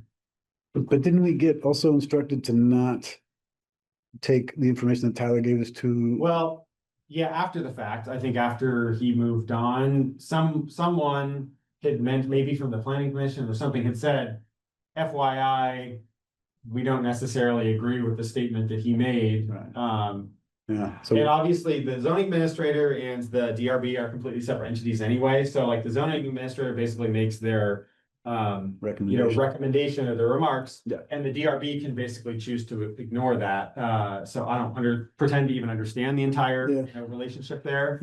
But just because Tyler said something doesn't mean it can never happen. And we still never really figured out, rise over run. Are we talking about the natural slope of any, part of the forest, or are we talking about over a greater distance or something? So there's a lot of ways you could slice and dice that. All right, Cool. Moving on. rec management. Yeah, Let's do it. I want to get my little segment in though, right, because it's a lead into the rec management. I think we are at right above hemlocks. Is that correct? Hemlock stands? No, I'm seeing a not on the line. agenda. What? Well, remember I put in a little moment in the agenda to talk about our approach to this thing. Okay. Yeah. Are we good for that one? Sure. Yeah. Let her rip. All right, so here's what I've been thinking over the past month about this work. We've been advancing. It's coming along in some ways. I'm a little worried that the way we have it written now is actually going to be interpreted the opposite of what Brad mentioned, which is to say the forest is open. I think the way that we are going about this is going to give the impression that the forest is not actually open, but that is closed. Because we're talking really about, so first of all, not allowing activities like bikes and dogs up there for sure. But then also with the restrictions that we are laying out there, we're covering so much territory that there's never going to be a trail up there for anybody to use, walking, biking, hiking, or otherwise. Because of this 300-foot boundary that we're making on either side of the trail, which makes 600 feet. And I know that we're getting a lot of that from the Meredith Norton report, which if you haven't read it, I really recommend it. She's this great writer. It's super clear. It's like this meta study of a bunch of other studies, and the impacts on animals in this zone of influence around a trail. So, if you look at a trail, it looks like it's 8 inches wide. What could possibly be wrong with that? Turns out there's a wider zone of influence around that trail that impacts animals for a period of time, sometimes shorter, sometimes longer. And I mean, I think it's good guidance. It's a good document, but it's also a document that comes out of context from this particular forest. In other words, it's general guidance for anybody who's trying to figure out what to do with their land and how the trails are going to impact the wildlife in the area. And we have a forest here that's 400 acres. It's not very large. I was curious to know what dimensions an acre is in terms of feet. It's a little over 200 feet by 200 feet, 208 by 208 or so, which basically means out of the 400 acres that we would have to enjoy as a community, we're not going to be able to enjoy really any of it if we keep 600 feet boundaries on either side of every feature that's in the forest, which I know it's not the intention, Brad, because and I want to also emphasize it. We all want to protect the forest and what's in the forest, the trees, the animals, the habitat, and also keep it a place where people can go and recreate and have a good time. But to take Meredith Naughton's advice on 300 feet of any side of anything that comes near sensitive habitat is to take that advice out of context. I don't imagine that she would have ever written that in the context of such a small area as the one that we're talking about. So that's my first point on this approach to the management plan stuff. We've got 300 feet all over the place in there. I think we should cut it back, and I think we should scale to what is appropriate to the size of this forest, which in my mind, I don't know if there's a real number that we would ever agree on. I don't know if there's a scientific way to come to that number. I'm pretty sure there isn't. But in any case, I don't think it's 300. I think it's significantly less. That's one thing. And on the north-south thing, below the power lines, this forest is close to 400 acres, right? 400 and change, is that right? 428, 428? something like that. Yeah, okay. So below the power lines is about, it's a little bit less than 100 acres.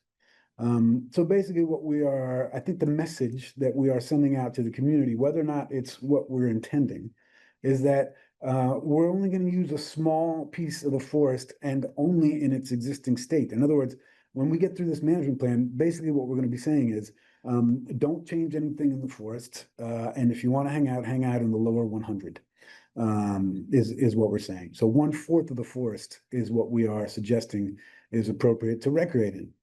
And so, this trail guidance that we're putting together, this B6, which I think is well written and well thought out. I just think the parameters are not right for the dimensions of this forest, and I don't think that the community is going to be excited to hear our results when we get there. So my concrete suggestion is to reduce the boundaries from 300 feet to something way less, like 100 feet, on either side of a trail, which is still significant, and really an acre width around a particular corridor, which I think is more size appropriate to the dimensions of the forest that we have. What was the number, Julian? I'm saying 100. 100.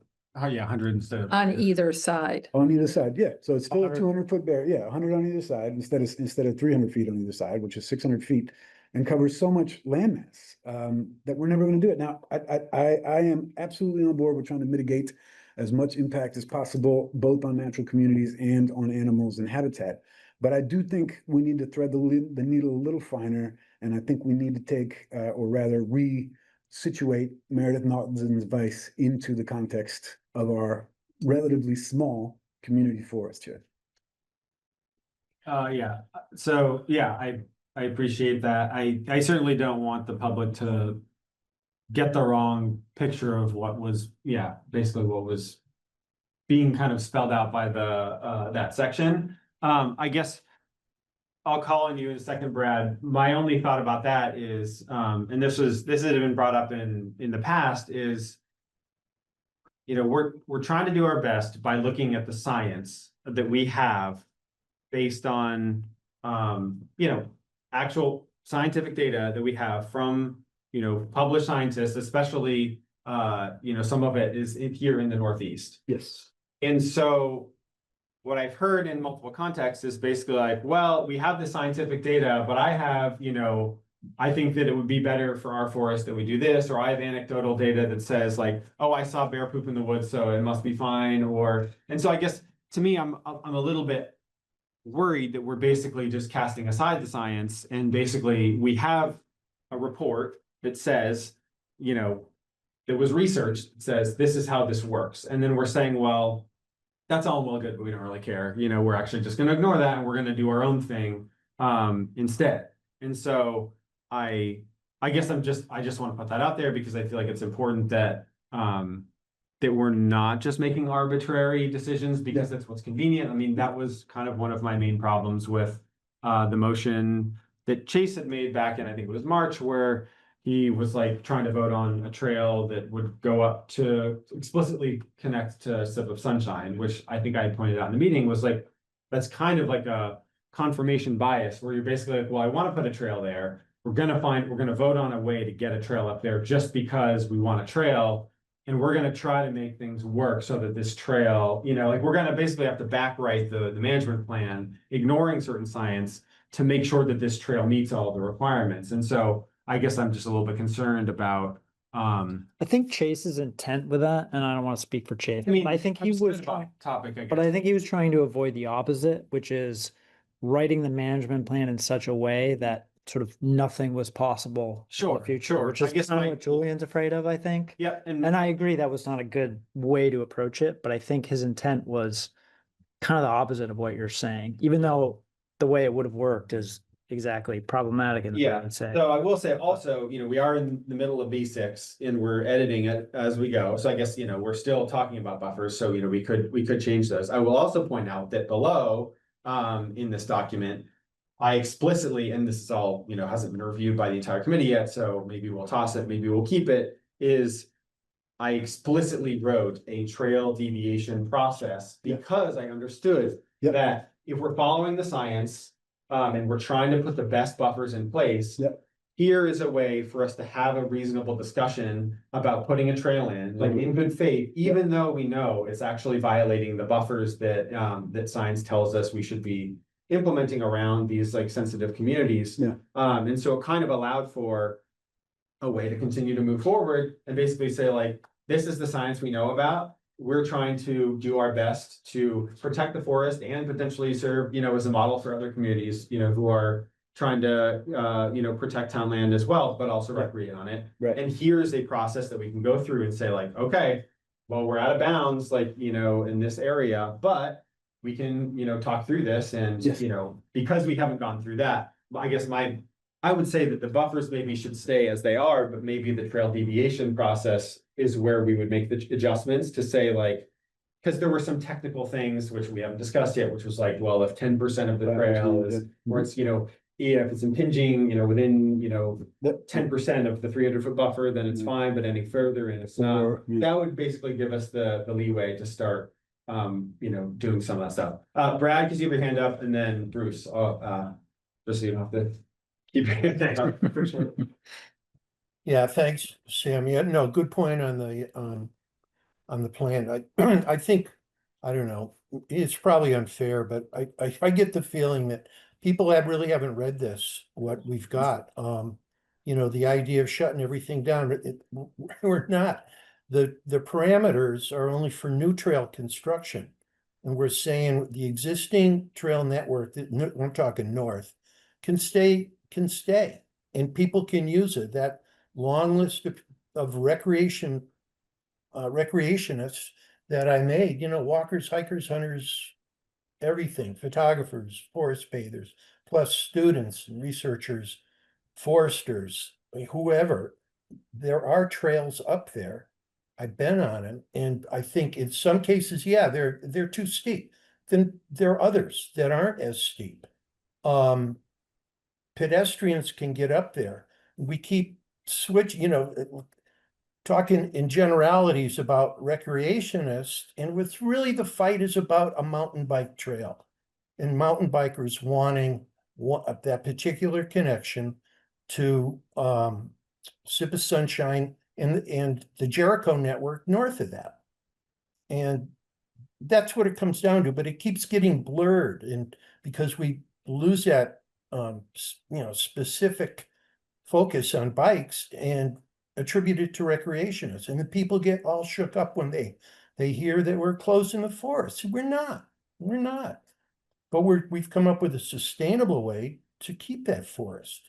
And the other real quick point, yeah, 428 acres. It's part of a larger forest. That isn't an island of trees in the middle of a wasteland. That is a functioning forest. I mean, it's a 428 acres that are part of, I think, 72,000 acre forest.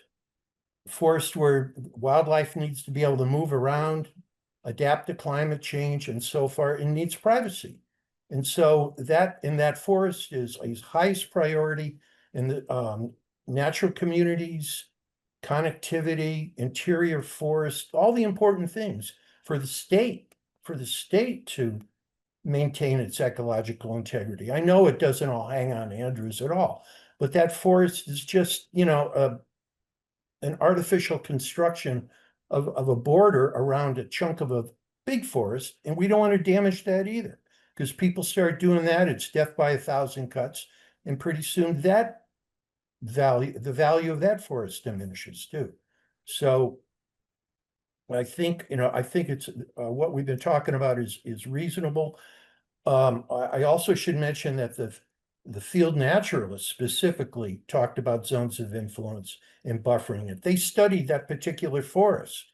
And you know, yeah, Meredith looked at all kinds of science in her reports, and it's still valid on the scale of the Andrews Forest. That team of ecology students and their instructors validated that approach of buffering the sensitive communities. And there's a ton of them they happen to be packed up in the north, and it's very difficult to avoid damaging those with new trails. Some of it's already been built, so great. Let's keep the trail system that's up there, improve it with light maintenance, boardwalks where we need them, that type of thing. The Vast Trail itself is in relatively good shape. That could stand a lot of improvement. I think we have plenty of work to do as well. So anyway, that's my point right now. Thank you. Okay, thanks, Brad. Bruce, comments? Well, my comment is a question to the committee, which is the goal zero impact above the power line? And I also think that it's not just, there may be this network of trails that Brad's talking about, but those trails were not conceived as walking recreation trails. They were tote roads for logging that were put in, and honestly, were not put in with a lot of sense around, around the ecological systems that were there. Mhm. So I think the idea that we're really talking about is abandoning those trails that don't work and putting in an ecologically designed trail that does. Yeah, okay. Thank you. Jenny, are you good? I saw you had your hand raised and then. Apparently not. I will say, oh, cool, perfect. Yeah, so I guess, So here's what I'm gonna propose, Brad. Sorry, Sam, let's go through as we planned. Yeah. And then when we get to the variance part, let's run through that. And depending on what happens at the variance point, I mean, at some point, I'm likely to make a motion to reduce the 300-foot boundary to something less. Okay. And I've often said, science doesn't exist in a vacuum. Science doesn't exist alone. It exists in conjunction with other considerations. And so it's not science alone doesn't solve the problem. Not that we shouldn't take it into consideration, but that there are other considerations that we need to weigh in addition to the science, including the context of the place in which science applies. Science isn't like universal all over the place. So that's where that's what I wanted to frame up before we get into the discussion. Let's do B6 and let's get to the variant stuff. That seems like we have a few more people that have raised their hands. Okay. I'm just gonna tag on to what Julian said. If later tonight or maybe next meeting, we talk about the variance and 300 feet versus some other number. Yeah. Let's have maps available so that we can see Yes. the impact of 300 feet on as many of the areas that we're considering. Yeah. And then have it, I don't know, pick 200 feet, because Yeah. I'm not supportive of 100 feet, but Yeah, just so we can see on a map what the impact might be. I think that's a great idea. I think it's a great idea. Sorry to interrupt, but No, on the contrary, I think that's great. Let's make sure we're in context. I mean, that's Right. exactly my point. And I would also argue that, old science and new science and science in general, I mean, the old science is like, 6 inches of trail doesn't affect anything. Let's just build trail where there's no water. That was the old science. It's not that like taking into account a zone of influence of any size is new science. 300 is a number that I'm sure is well researched, but it is also still a guess for the most part. So anyway, let's do B6. That was my little Yeah, segment. I just want to take Sorry. a couple comments because Yeah. there's some hands raised Go ahead. before we plow past. Yeah. Yeah, so it's related to B6 too, and I'd start by saying, I have 3 points, but thank you, Julian, for raising your concern that it sounds like this recreation management is really anti-recreation management piece, because that's how I read it. The objectives are great. I mean, that's awesome. And then it pretty much quickly limits meeting any of those objectives with any. I can see how we could shut most of those down. Yeah. So a different way to think about it is not to prescribe a trail needs to go in where it is not ecologically appropriate, but to have in here what would be an ideal for the community that the committee agrees with. Yeah. Maybe not going specifically to stick with sunshine, like Brad said, but something that goes up high to a viewpoint, or that, I mean, connectivity is in here. How can you connect to adjoining properties and enhance the experience for trail users? So that's one piece. The other one is the science. I also agree with what Julia said.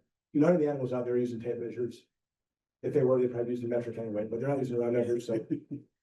I think, yeah, it makes sense to look at on the ground and to come up with something reasonable, but I haven't read the whole document, I've just seen the pieces that are up for discussion tonight. In recreation, is there science on all the benefits, scientific benefits of recreation for people? Because this is a forest for people and ecology, and so, having, and this, I've mentioned this before in multiple other meetings, but I know there's newer community members.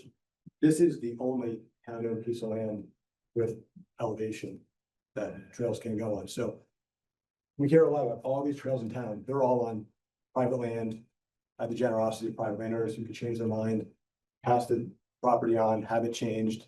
Almost none of it has permanent easements on it. So this is a resource for the town that needs to be stewarded carefully.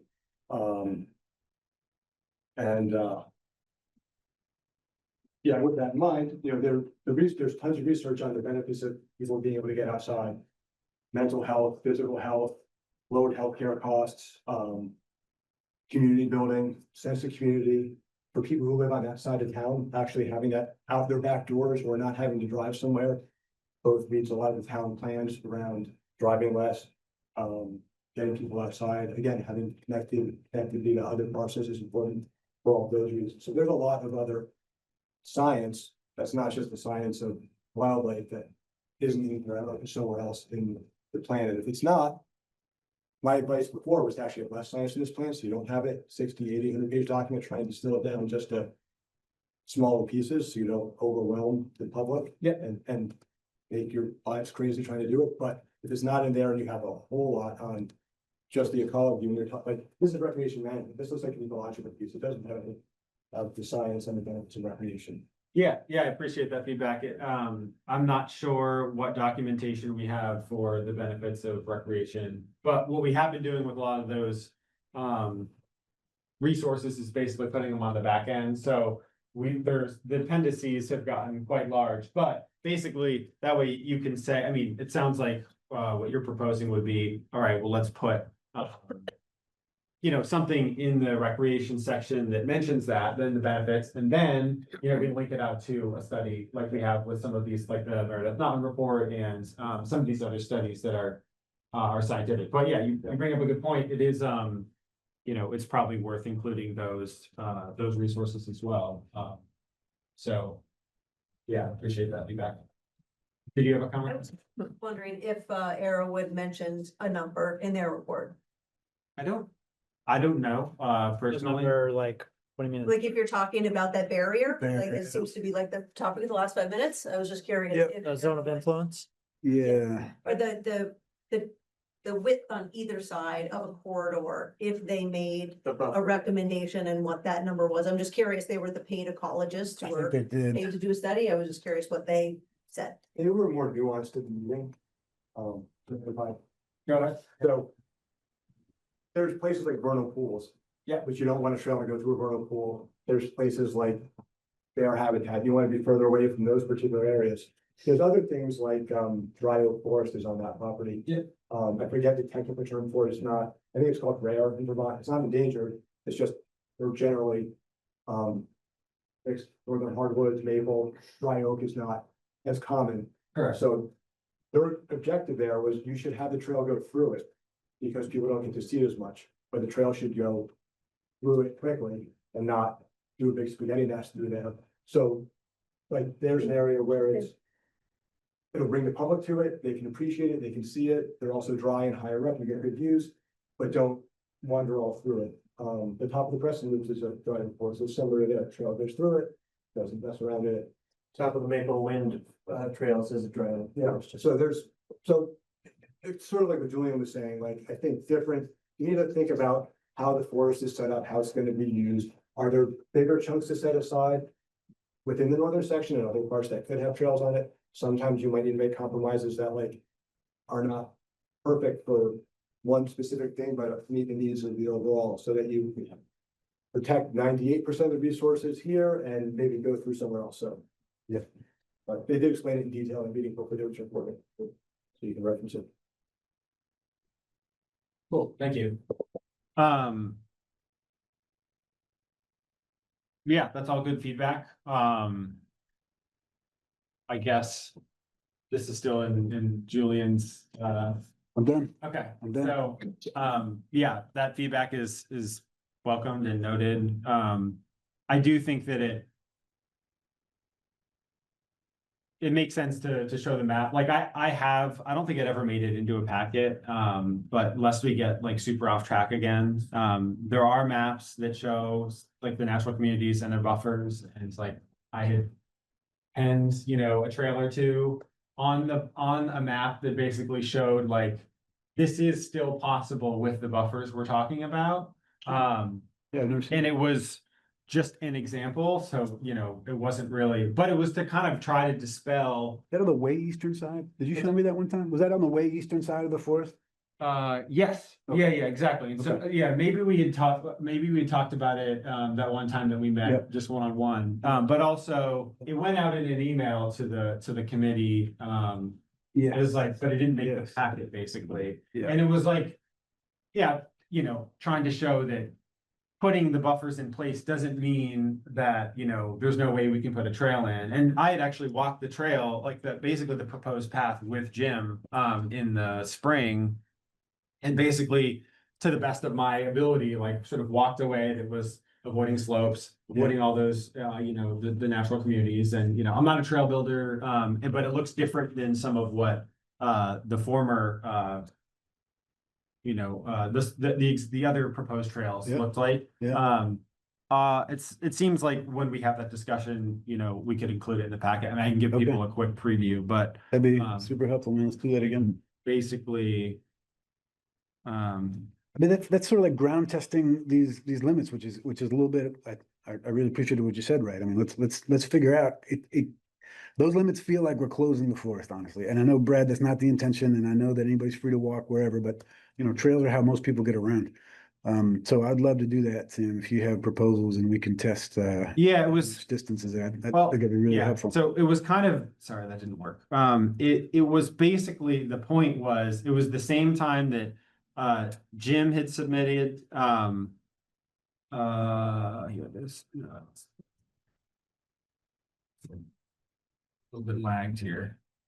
It's the same time that basically Jim had come up with the basis for the recreation section that we're working on now. Yep. And I had sort of written something separate, that kind of worked in some ways like in tandem with what Jim had come up with. And ultimately, Jim's, his plan was in the packet, and I think the original version of the deviation like plan or process was in what I had submitted. Okay. But ultimately, this is the map that I included, which This, I think, has 200-foot buffers, not 300, and it's a little hard to see because of the contrast here, but Yeah. it's got a lot of the natural communities mapped out. So And you're so- pink, Basically, yeah, the pink and the Pink. blue. So this were the existing trails, some of the proposed trails by Yep. Arrowwood and Sinuosity. And then basically the blue and the purple were like an uphill and a downhill trail. Notice the blue is in a buffer. The reason for that is because that's hemlock, and we had been, which we're about to get to hopefully, is seasonally important for Yeah, deer and wintertime. turkey. It's like a good winter shelter. And so basically the proposal would be like, it wasn't a proposal, but like in this example, as a good faith that like this system doesn't shut down the entire forest for trails. Yeah. Like this was one way that you could potentially put a trail in and then, put a seasonal trail in for a loop. Yeah. And that does, like the very top of that is basically SIP. Yeah. So You're I also don't think we sticking to the existing trail concept on some of that. I mean, yeah, it looks like exactly. you're Yeah, I using was some of trying the to skills. make use of what I felt like was, and again, I'm not a trail designer, I'm not an Yeah. ecologist, I'm Yeah. just, some guy in Richmond who got involved with all this, but. You're also a guy who spends a lot of time in that forest. Yeah, it's true. I've spent a few hundred hours, but yeah, so, we'll move on from this, but I just wanted to point out that like. Yeah. I know, I totally hear your concerns and I don't want it to come across as to the public as like, we're trying to lock this down, we're trying to No. prevent people from, enjoying the forest. And like, that was sort of the genesis for the buffer approach and like the vast change in how we were looking at the recreation section, adopting some of what Jim had. And then sort of building on that to be like, well, how can we look at this in a way that is like, scientific, and before we start drawing lines, although I felt like I kind of had to produce this to sort of validate that it wouldn't block off the whole forest, it was like, let's talk about the actual facts. Let's talk about the buffers. Let's talk about the science. Let's get them on paper. Yeah. And then we can look at a map and be like, okay, rather than draw the trail and then be like, okay, well, we need to dial this just so we can make this trail work. Yeah. So this was sort of like the supporting evidence that it is possible and that, just Okay. because we put, those buffers in the recreation section that immediately it's going to be, impossible to put anything up there. It's reassuring. I appreciate that. but You, again, you like, actually walked that? You actually, I mean, is that you with the GPS walking up? No, I kind of penned this, but this is about what, with some minor differences, what Jim and I walked, Okay. back in the spring is like this is just like a sort of blue sky, like, Yeah. If we're tossing out the other trails and we want to find like the best path, and again, like I'm not a scientist, I'm not an ecologist, so maybe I'm completely wrong in, what I came up with here. But I was like, well, I've walked the forest a bunch and like this path seems like it avoids all of the stuff that we want to stay out of and allows us to maintain the buffers. It allows us to respect the science. Well done. And basically still, meet the needs of the community that wish to have a connection, up there. And potentially a loop too, like let's say if, I know concerns in the past have been that the Sunshine property, if that changed hands or like, there's no longer access, then what happens if you just put a trail up and then it still potentially would offer, like a loop back, at least seasonally. Yeah. But yeah, enough of this, I guess. That was just sort of like, because we're talking about it, Thank sort you. of like a sign of good faith, like this isn't like we built this, we figured it out. We built it in such a way that we can buffer out everything. Everyone's gonna, sign on the dotted line. Then suddenly, you put the buffers there and nothing can go in the Right. forest. So it's never Exactly my point. Yeah. Follow the science and then, and What then happens? and then see Yeah. what we can do responsibly, so Good. that's that. Thanks for that. Yep. So I guess we gotta basically talk for 15 minutes about the RFP, so we got like 5 or 10 minutes now to talk about what we had initially planned an hour and 45 minutes for. So I'm not sure if it even really makes, I mean, we can talk about hemlock briefly. I'm not really sure if that even makes sense. at I this think- point. we should go to the RFP. Yeah, let's go to the RFP and yeah, maybe if we have a couple of minutes, we can hop into hemlock, or we can, I don't know if it made the packet, but there were some comments on, we kind of talked last time about the north-south split, and how to manage that in the B6 section, but yeah, let's do our RFP next. Um, So I had one comment sure. that I would like us to consider having whoever is the person that does this. They don't report to the committee, they report to the chair, Okay. so that if there's quick questions, the chair, we empower the chair or the co-chairs to make the decision so that things get done in a timely fashion. So that I support that, Yeah, I guess because otherwise it's a month we're here, yeah, Mhm. yeah. or it's Yeah. 2 weeks and. I appreciate the sentiment and I generally agree with the big disclaimer that like, depending on the nature of the question, it's like, there's a chance there if someone's unilaterally making decisions on behalf of the committee, it's like, I don't certainly, as a co-chair, want to be responsible for making those types of judgment calls in certain situations. So I think it's kind of like maybe a case by case, like if Yep, it's a small that's fine. question, then sure, but if it's a bigger thing that warrants discussion, it's like, well, this kind of just has to go back to a committee. And that's you and Brad as co-chairs say, we gotta go to the committee. Yeah, okay, Yep. sounds good. Yep.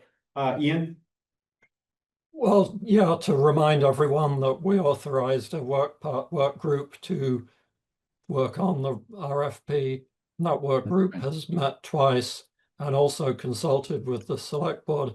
And what we have in the packet now is a proposed plan for recruiting and then working with a copy editor. It's been slimmed down by a number of measures from our most recent work group meeting. The work group of, if you don't remember, it's Brad and Sonia and myself, and we cut out, we streamlined things so that the copy editor would be working in parallel with reviews by the committees that we need to consult with. So yeah, there are a number of features that are altered in that RFP from the one that we've discussed previously. But it's important also to recognize that RFP was incorporated into the time plan that Sam presented earlier, so that we would have certain number of weeks for each step in that, which was reduced substantially from the original plan by having done that streamlining. So I guess what I'm saying is, let's we should be looking at the RFP document in the packet in parallel with the flow chart that Sam prepared and was showing near the beginning of this meeting. Yeah, let me pull that up, just so we can all look at it on screen.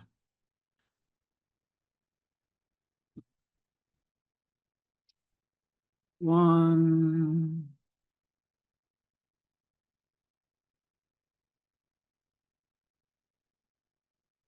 Okay, so here's the text of the RFP. And then we have the chart. Which do we want to look at right now? What do we need? Do you need a motion from us to approve or something like that, or what do you need? Yeah, I mean, I guess maybe Brad might be able to speak to this better than I, because he's the other co-chair, even though I'm kind of running the meetings, but was on the subcommittee. But yeah, I mean, we empowered the working group to basically, draft the RFP to get it sent out, and then, we had talked about the timeline, and that's where the flow chart came from, which we looked at before.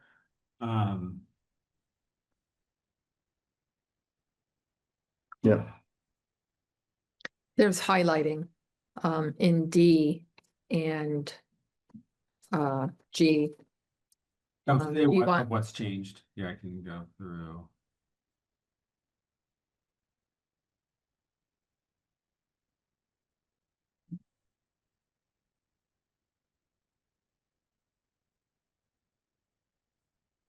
And to be clear, we have off ramps for this whole Mhm. RFP thing.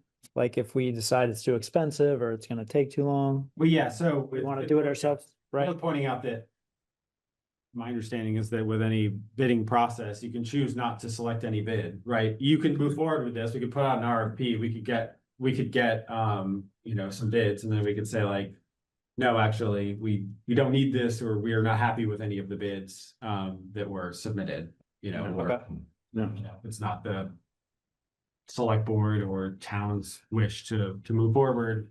I mean, I know some people have spoken in opposition, you know, but yeah, I don't know. I mean, it's hard to know based on a few comments whether or not that's the wish of like.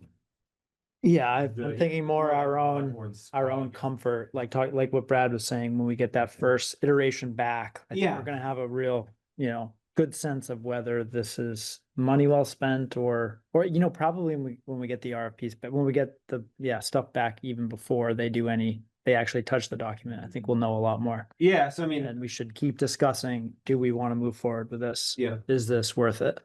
Yeah, so I suppose, you know, if we're cool with the RFP, we can, you know, I guess based on the timeline, sending out the RFP and getting the bids, like that's about a 6-week process, so, you know, we can approve the changes to the RFP and then, you know, move forward with sending that out. But I also, on one hand, based on everything we had talked about in the past few months, like that seemed like the right thing to do. After tonight's meeting, I don't know, like I don't want to waste anyone's time, you know, because there have been some folks that have, at least in chat, you know, mentioned that maybe it's not wise to proceed with copy editing if there's, you know, some discontent with the current state of the management plan, right? So then if we put out I suppose we could put out the RFP and then change the timeline and basically say like, well, we're gonna have something for you when we like your bid and if you're available like in the spring or something. I'm also trying to be sensitive to the timeline. I know that everyone in town is very anxious to like. Let's get it going, man. And like Jim says, if we don't like those bids, or like you said, you know, if we don't like those bids, we don't have to take them. Let's make sure that we are putting ourselves in a position where we can make that decision without having to wait longer. So I would say, Just keep it- get the ball rolling. Yeah. For sure. We've always been concerned about whether or not we were gonna be ready for the writer of this to Sure, resolve these sure. things. That was the first, when Ian first said, hey, let's get somebody to write this up for us. We were all like, great, let's make sure we solve all our issues before we hand it off to a stranger who's gonna scratch his or her head and go, what do you guys want exactly? And then come right back here. So let's just get all the ducks in a row. Let's assume that we're gonna resolve this, and let's assume that when we're ready, they'll be ready to hand off. Okay, That's what I would say. so. I would also say that I feel like we should be careful about applying pressure to like there are things we can do in the town forest, mowing, fixing Urbanic Way, cleaning that up, a boardwalk on the vast trail. We can do things that are not, that can happen Right. before this is done. And we should make sure if this RFP process does take a while, but it's worth it, great. It's gonna be a while before the management plan is ready, and that's. We get some other stuff. Yeah, we can Yeah, do a lot of other things. I'm not suggesting we pause all, Yeah, you know. no, I'm just activity, kind of more for the until- public that we can still. Yeah, but what I'm Utilize just trying to be respectful of the input that we've received and that we're not like, oh, like, you know, it's like yellow light, hit the gas, you know, like we're trying to come to like a stop instead and like pause for a second and reevaluate and make sure that we're not just like, oh, well, we had already planned on releasing the RFP, so we're just gonna go forward with whatever we wanted to do beforehand, you know, so it's like, I don't know, if we're gonna have a public meeting with, you know, a bunch of community feedback in 2 weeks, I think we can still proceed with this. But, Yes. Yeah.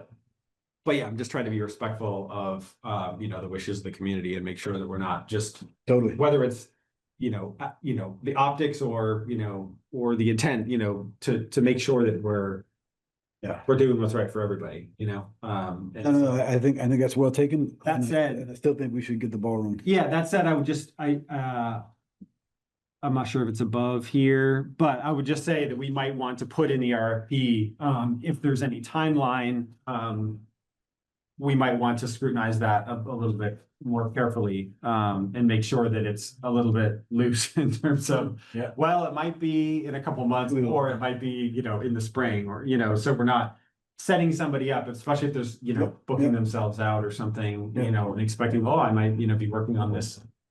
This document, and then suddenly we're like, no, actually, wait, sorry. I mean, that'd be after the bid selection process anyway, but Yeah, could be that based on people's scheduling, they aren't available, you know, next year, and they would only consider it if it's going to be something that they could do in the next month, right? So. cross that bridge when we get there. Yeah, so I guess we'll start, and we've seen the original version of this before, right? And we're just looking at the comments now, correct? Yeah, I would support the part that got stricken there above scope of services, right above letter D. I think we are ensuring that we're not leaving a pile of unresolved stuff in this person's lap by striking that. So I think that's a really good edit. And I think that number three, I think number three may be the most important thing that this person can do for us. So I would say we keep that in. Under D. Under D3 there, yeah. There's a question about whether we want them to do this and could we do it ourselves. I really feel like that is one of the biggest values, and we've been saying the copy editor will take care of it, the copy editor will take care of it. Let's let the copy editor take care of it then. I think that's probably the most important service they will offer us. Julian, just quickly, do you realize that comment refers to the text that's in gray, the bit about verifying hot links, not the whole. Oh, okay. Not the Okay. whole item 3, and I I see. apologize, that's not very clear, but Basically, you're saying that I this see. part, it's just referring to this part I selected. yeah, right. Verify. Yeah, I mean, sure. I mean, I think a good copy editor would do that anyway. I think but- it'll be yeah. hard for him because they may not, that's like, almost sending him to the library to find some of this stuff, where we know the current people on the committee can find that a lot faster than the copy editor. That's, I think, putting a Okay. lot of responsibility on them, and if I were bidding the job, I would add some significant time for that. Where Yeah, that's a good we point. can knock it off pretty quick, we know, the books, the reports and so on. Yeah. So Okay. basically, somebody, you know, or somebody's on this committee is basically just gonna go through and click all the links and make sure they go to where they should be going. Great. Great. Or, yeah, I don't know if we're allowed to post that separately, you know, because it's not our work, but you know, if there's like a dead link at some point, I That's guess fine. if it's live at the time that we go public with the management plan, then it's live, and if that changes, then it changes, but. Yep, that's fine. Less time, less money. That's fine. Yeah, I think we can do that too. I think Brad brings up a good point. We're certainly capable of verifying that stuff, and it's probably gonna, yeah, take us less time since we have the context, so. Great. I can't live edit this doc as I have been in the past because this is a PDF, so I guess we're gonna have to, I suppose, yeah. So yeah, what do you want me to record here? Just, I guess, to strike the URL under thing? D3 to remove, verify and list hot links and URLs Yeah. from that point. And I would say accept, unless anybody objects, accept the edit above D, that last sentence of the paragraph. Oh, yeah, okay. Yeah, I mean, I think we can, unless we think we're gonna have a lot of issues with it, we could say that we're agreeing with the changes. Ds and less. Yeah. Yeah, comment? Just a quick question. Did you guys as a committee discuss like any not to exceed, like a reference to a not to exceed budget in your RFP?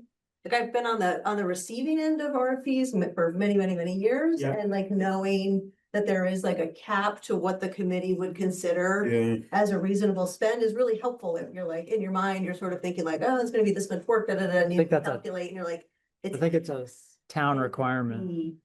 I think the town requires that an RFP has to. Cause I thought we talked about this and we were told by maybe. But that's what the that 10 It wasn't required, and that, you know, there, it kind of gets into like, you know, if you set, if you Oh, set then you an know. amount, It's a then. big question. Then basically like people can kind of figure, they might lowball or highball or whatever, you know, it's, yeah, I don't know. I've never been solicited for this type of work, so I don't really know what the standard is. But I want to say somebody had a conversation with Josh about it. He said like, we don't have to put an amount, and you might get, you know, Ian, I think, Ian might maybe have this context. Does you have your hand raised?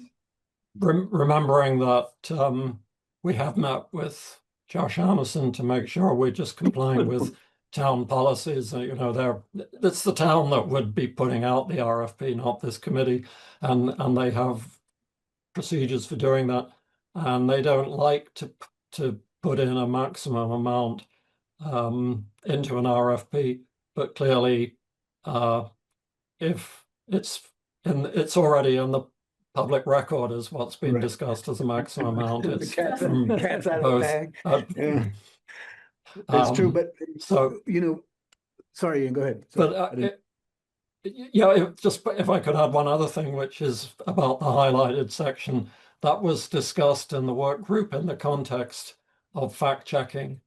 Because we recognize that a copy editor does a certain amount of fact checking, and so we wanted to look at were we putting some limits on that? Were we including things that might not be self-evident? And really, I'm not sure that we had that expertise or information to know exactly the best way to handle that.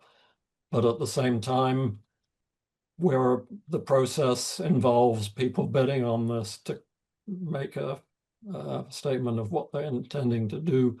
So a good copy editor would address the question of fact checking, I believe.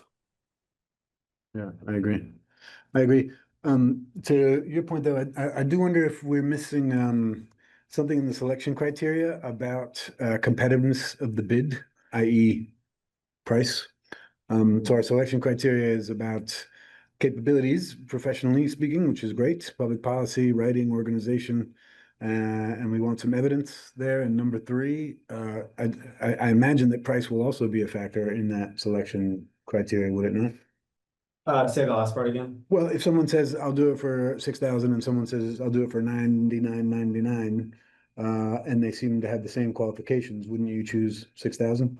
Yeah, almost I guess standard seems self-evident, standard procedure, and yeah, I guess. but maybe it does bear mentioning, But That makes sense, despite, yeah. yeah. seems like the town likes to spend its money responsibly when possible. Yeah. And might even choose a $2,000 bid that actually is requesting, that is stating it would do less work than the person who bids $8,000, just because we were gonna get more bang for our buck from the 2,000. I mean, I think we can, I don't know if I don't understand. I know the town puts out the RFP, so we might advise on which one we like, and then ultimately, the town manager and or the select board decides which one's accepted, if any. But I think that, yes, we would probably go with the cheapest one, unless it seemed like they were not a serious candidate. So maybe there's a paragraph that, the town can accept any or can accept any bidder or any of the applicants, doesn't have to accept the cheapest or the most qualified. or the most qualified. Some combination, yeah. Right. I'm sure there's boilerplate on And that. the selection criteria. There's gotta be boilerplate on stuff, yeah, Right. absolutely, absolutely. So I don't know who's on this committee, remind me who's on the RFP committee? Sonia, Brad, Ian. Sonia, Brad, Ian, thank you for your work. I think if I may, I would suggest just checking with Josh about whether or not there is boilerplate language to that effect. I mean, I've been in RFP processes, and I do feel like as selectors, you want to give yourself the widest berth possible for Mhm. picking the people that you work with. Right.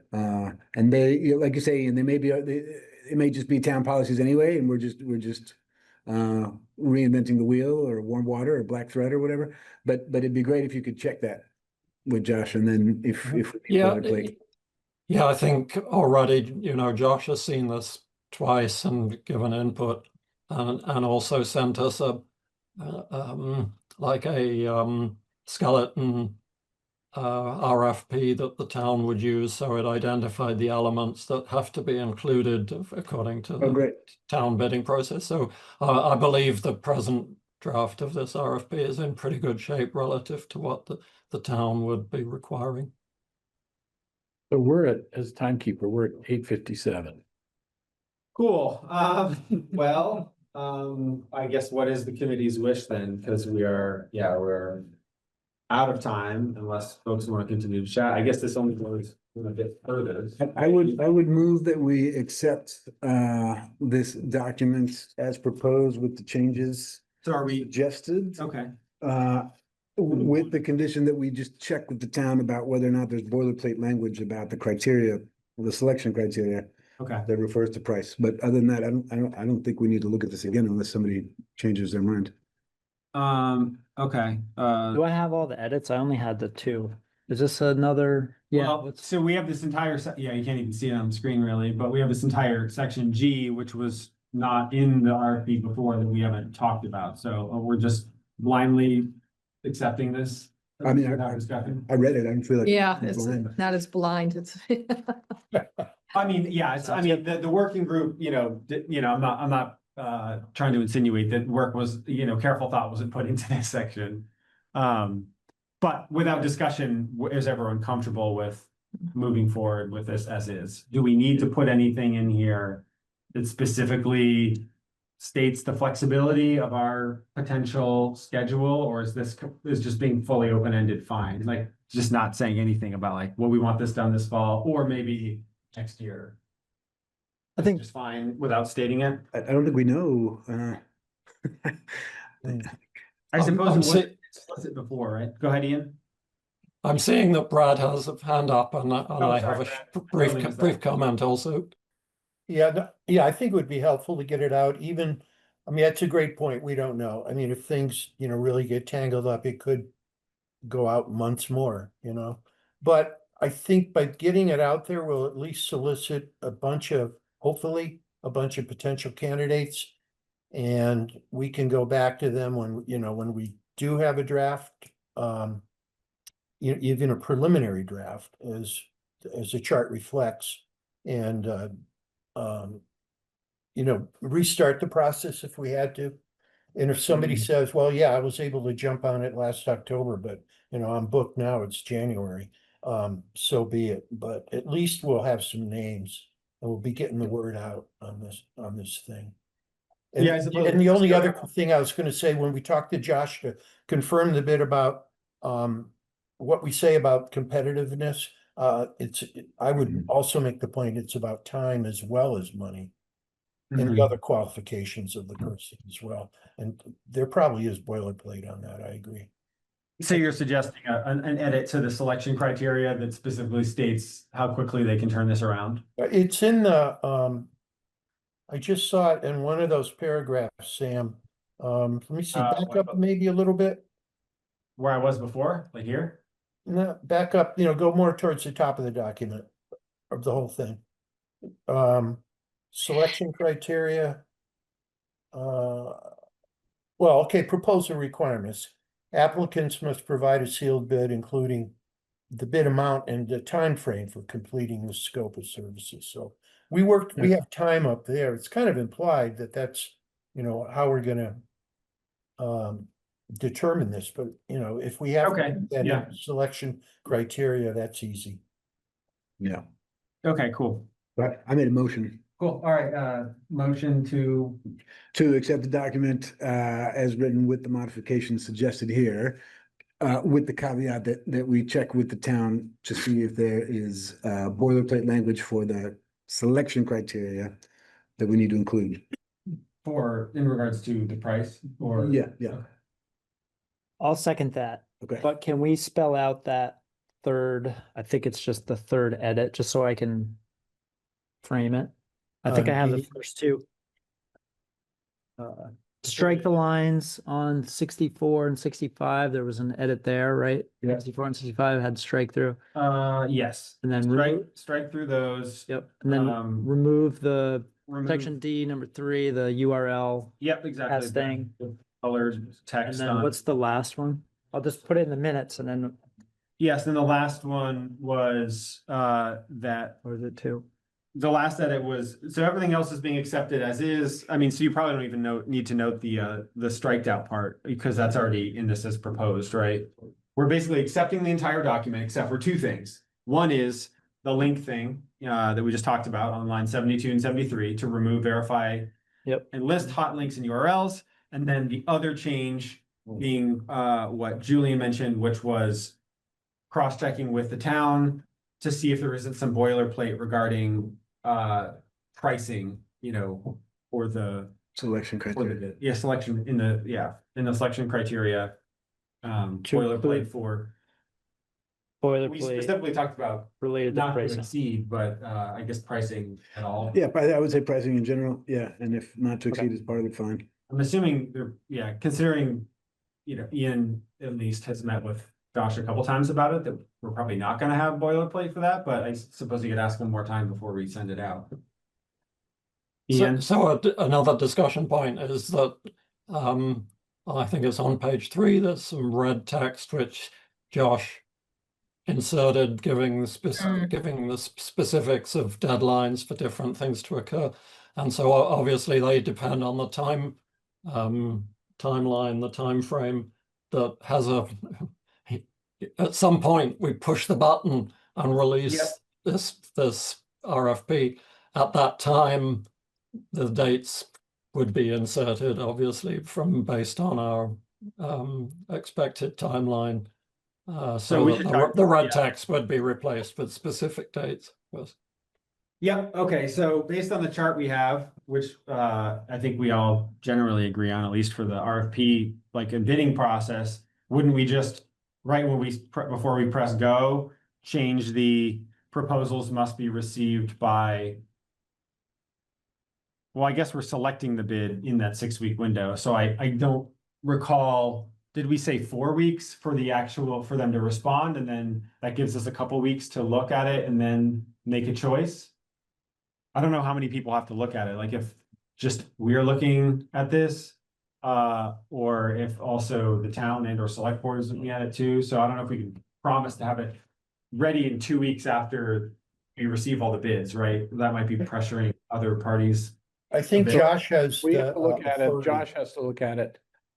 And the select board has to look at it. Okay, so yeah, to me, if we're doing the entire 6-week, the whole thing is taking 6 weeks, then I would almost say that we would be hard pressed to get that done in, you know, less than what, 3 hours? Emphasizing. Right. So emphasizing what Brad just said is, you know, if we have a monthly cycle of meetings, then you sort of need 6 weeks to get anything done. If we have a 2-week cycle, we might be able to accelerate that. So that means how long are we going to leave the bid, like the RFP open for? So we're gonna press go and we have this insert time on insert date, and we want that to be what, 4 weeks from when we press go, or 3 weeks from when we press go, and then we're gonna assume once we have all our bids in that 3-week window, we're gonna have 3 weeks to look at it, pass it off to Josh, and have the select board also. We can look at it when Josh is looking at it. Okay. It's really having Josh and us say, yeah, this looks good. We'll both look at it separately. Yeah, and then it goes to the select board. Gotcha. And because we're doing our 2-week meetings, we can slot it in as soon as we get it. Right. So then the select board also is an every other week schedule, right? So I suppose if everything timed out perfectly incorrectly, could we possibly end up in a situation where we would need 4 weeks? Or if like they met and then, although we're on the off week, right?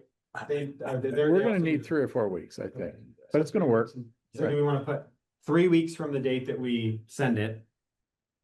With maybe, I don't know, the inquiries, should those be fielded? Co-chairs. Yeah, I suppose there's just the date on here that says, you know, all inquiries regarding uncertainties or exclusions in the terms of intent should be sent by. I don't really care. I mean, we can field those. Although I guess Josh is the email on here, so he's gonna have to reply. So thank you. I appreciate it. Yes. Thanks. Okay. Thanks for your patience. Oh, yeah, of course. Happy to have you. Yeah, I mean, it's Josh's time, so I can't really speak to that. What do we think that Josh would think is reasonable? Because I don't know how quick he is to respond to his email, so if he, you know. Why don't these guys ask him? Yeah, what if Josh picked that first? Yeah. Okay, Right. so Josh we can lean on Josh for that one. we're saying 3 weeks for the top date. So those are the four things that are, that we have that are adjusting from the already proposed edits. Number one, remove the URL link thing, that you already recorded. Yep. Number two, check for boilerplate on the price and, like not Yep. to exceed language. Number three, set the section H date to 3 weeks from when we send it. And number four, the I section is up to Josh, and we'll Okay. fill that, the working group will defer to Josh for that time and date. Yep. So with all those changes, would you like to make your motion again? Yes, I move that we accept this document with the changes. changes. The noted changes, thank you. With And the I noted think, changes. Jim seconded it. Yeah, I seconded it. And then that was all getting clarity, and now we have our clarity. That was our discussion. Yeah, is there any discussion? No, okay. All right, all in favor? Aye. Raise your hand, say aye. Aye. Aye. All, okay, all, 7 of us have, voted to approve it. And with that, I'm just gonna read this chat really quick before we Yeah.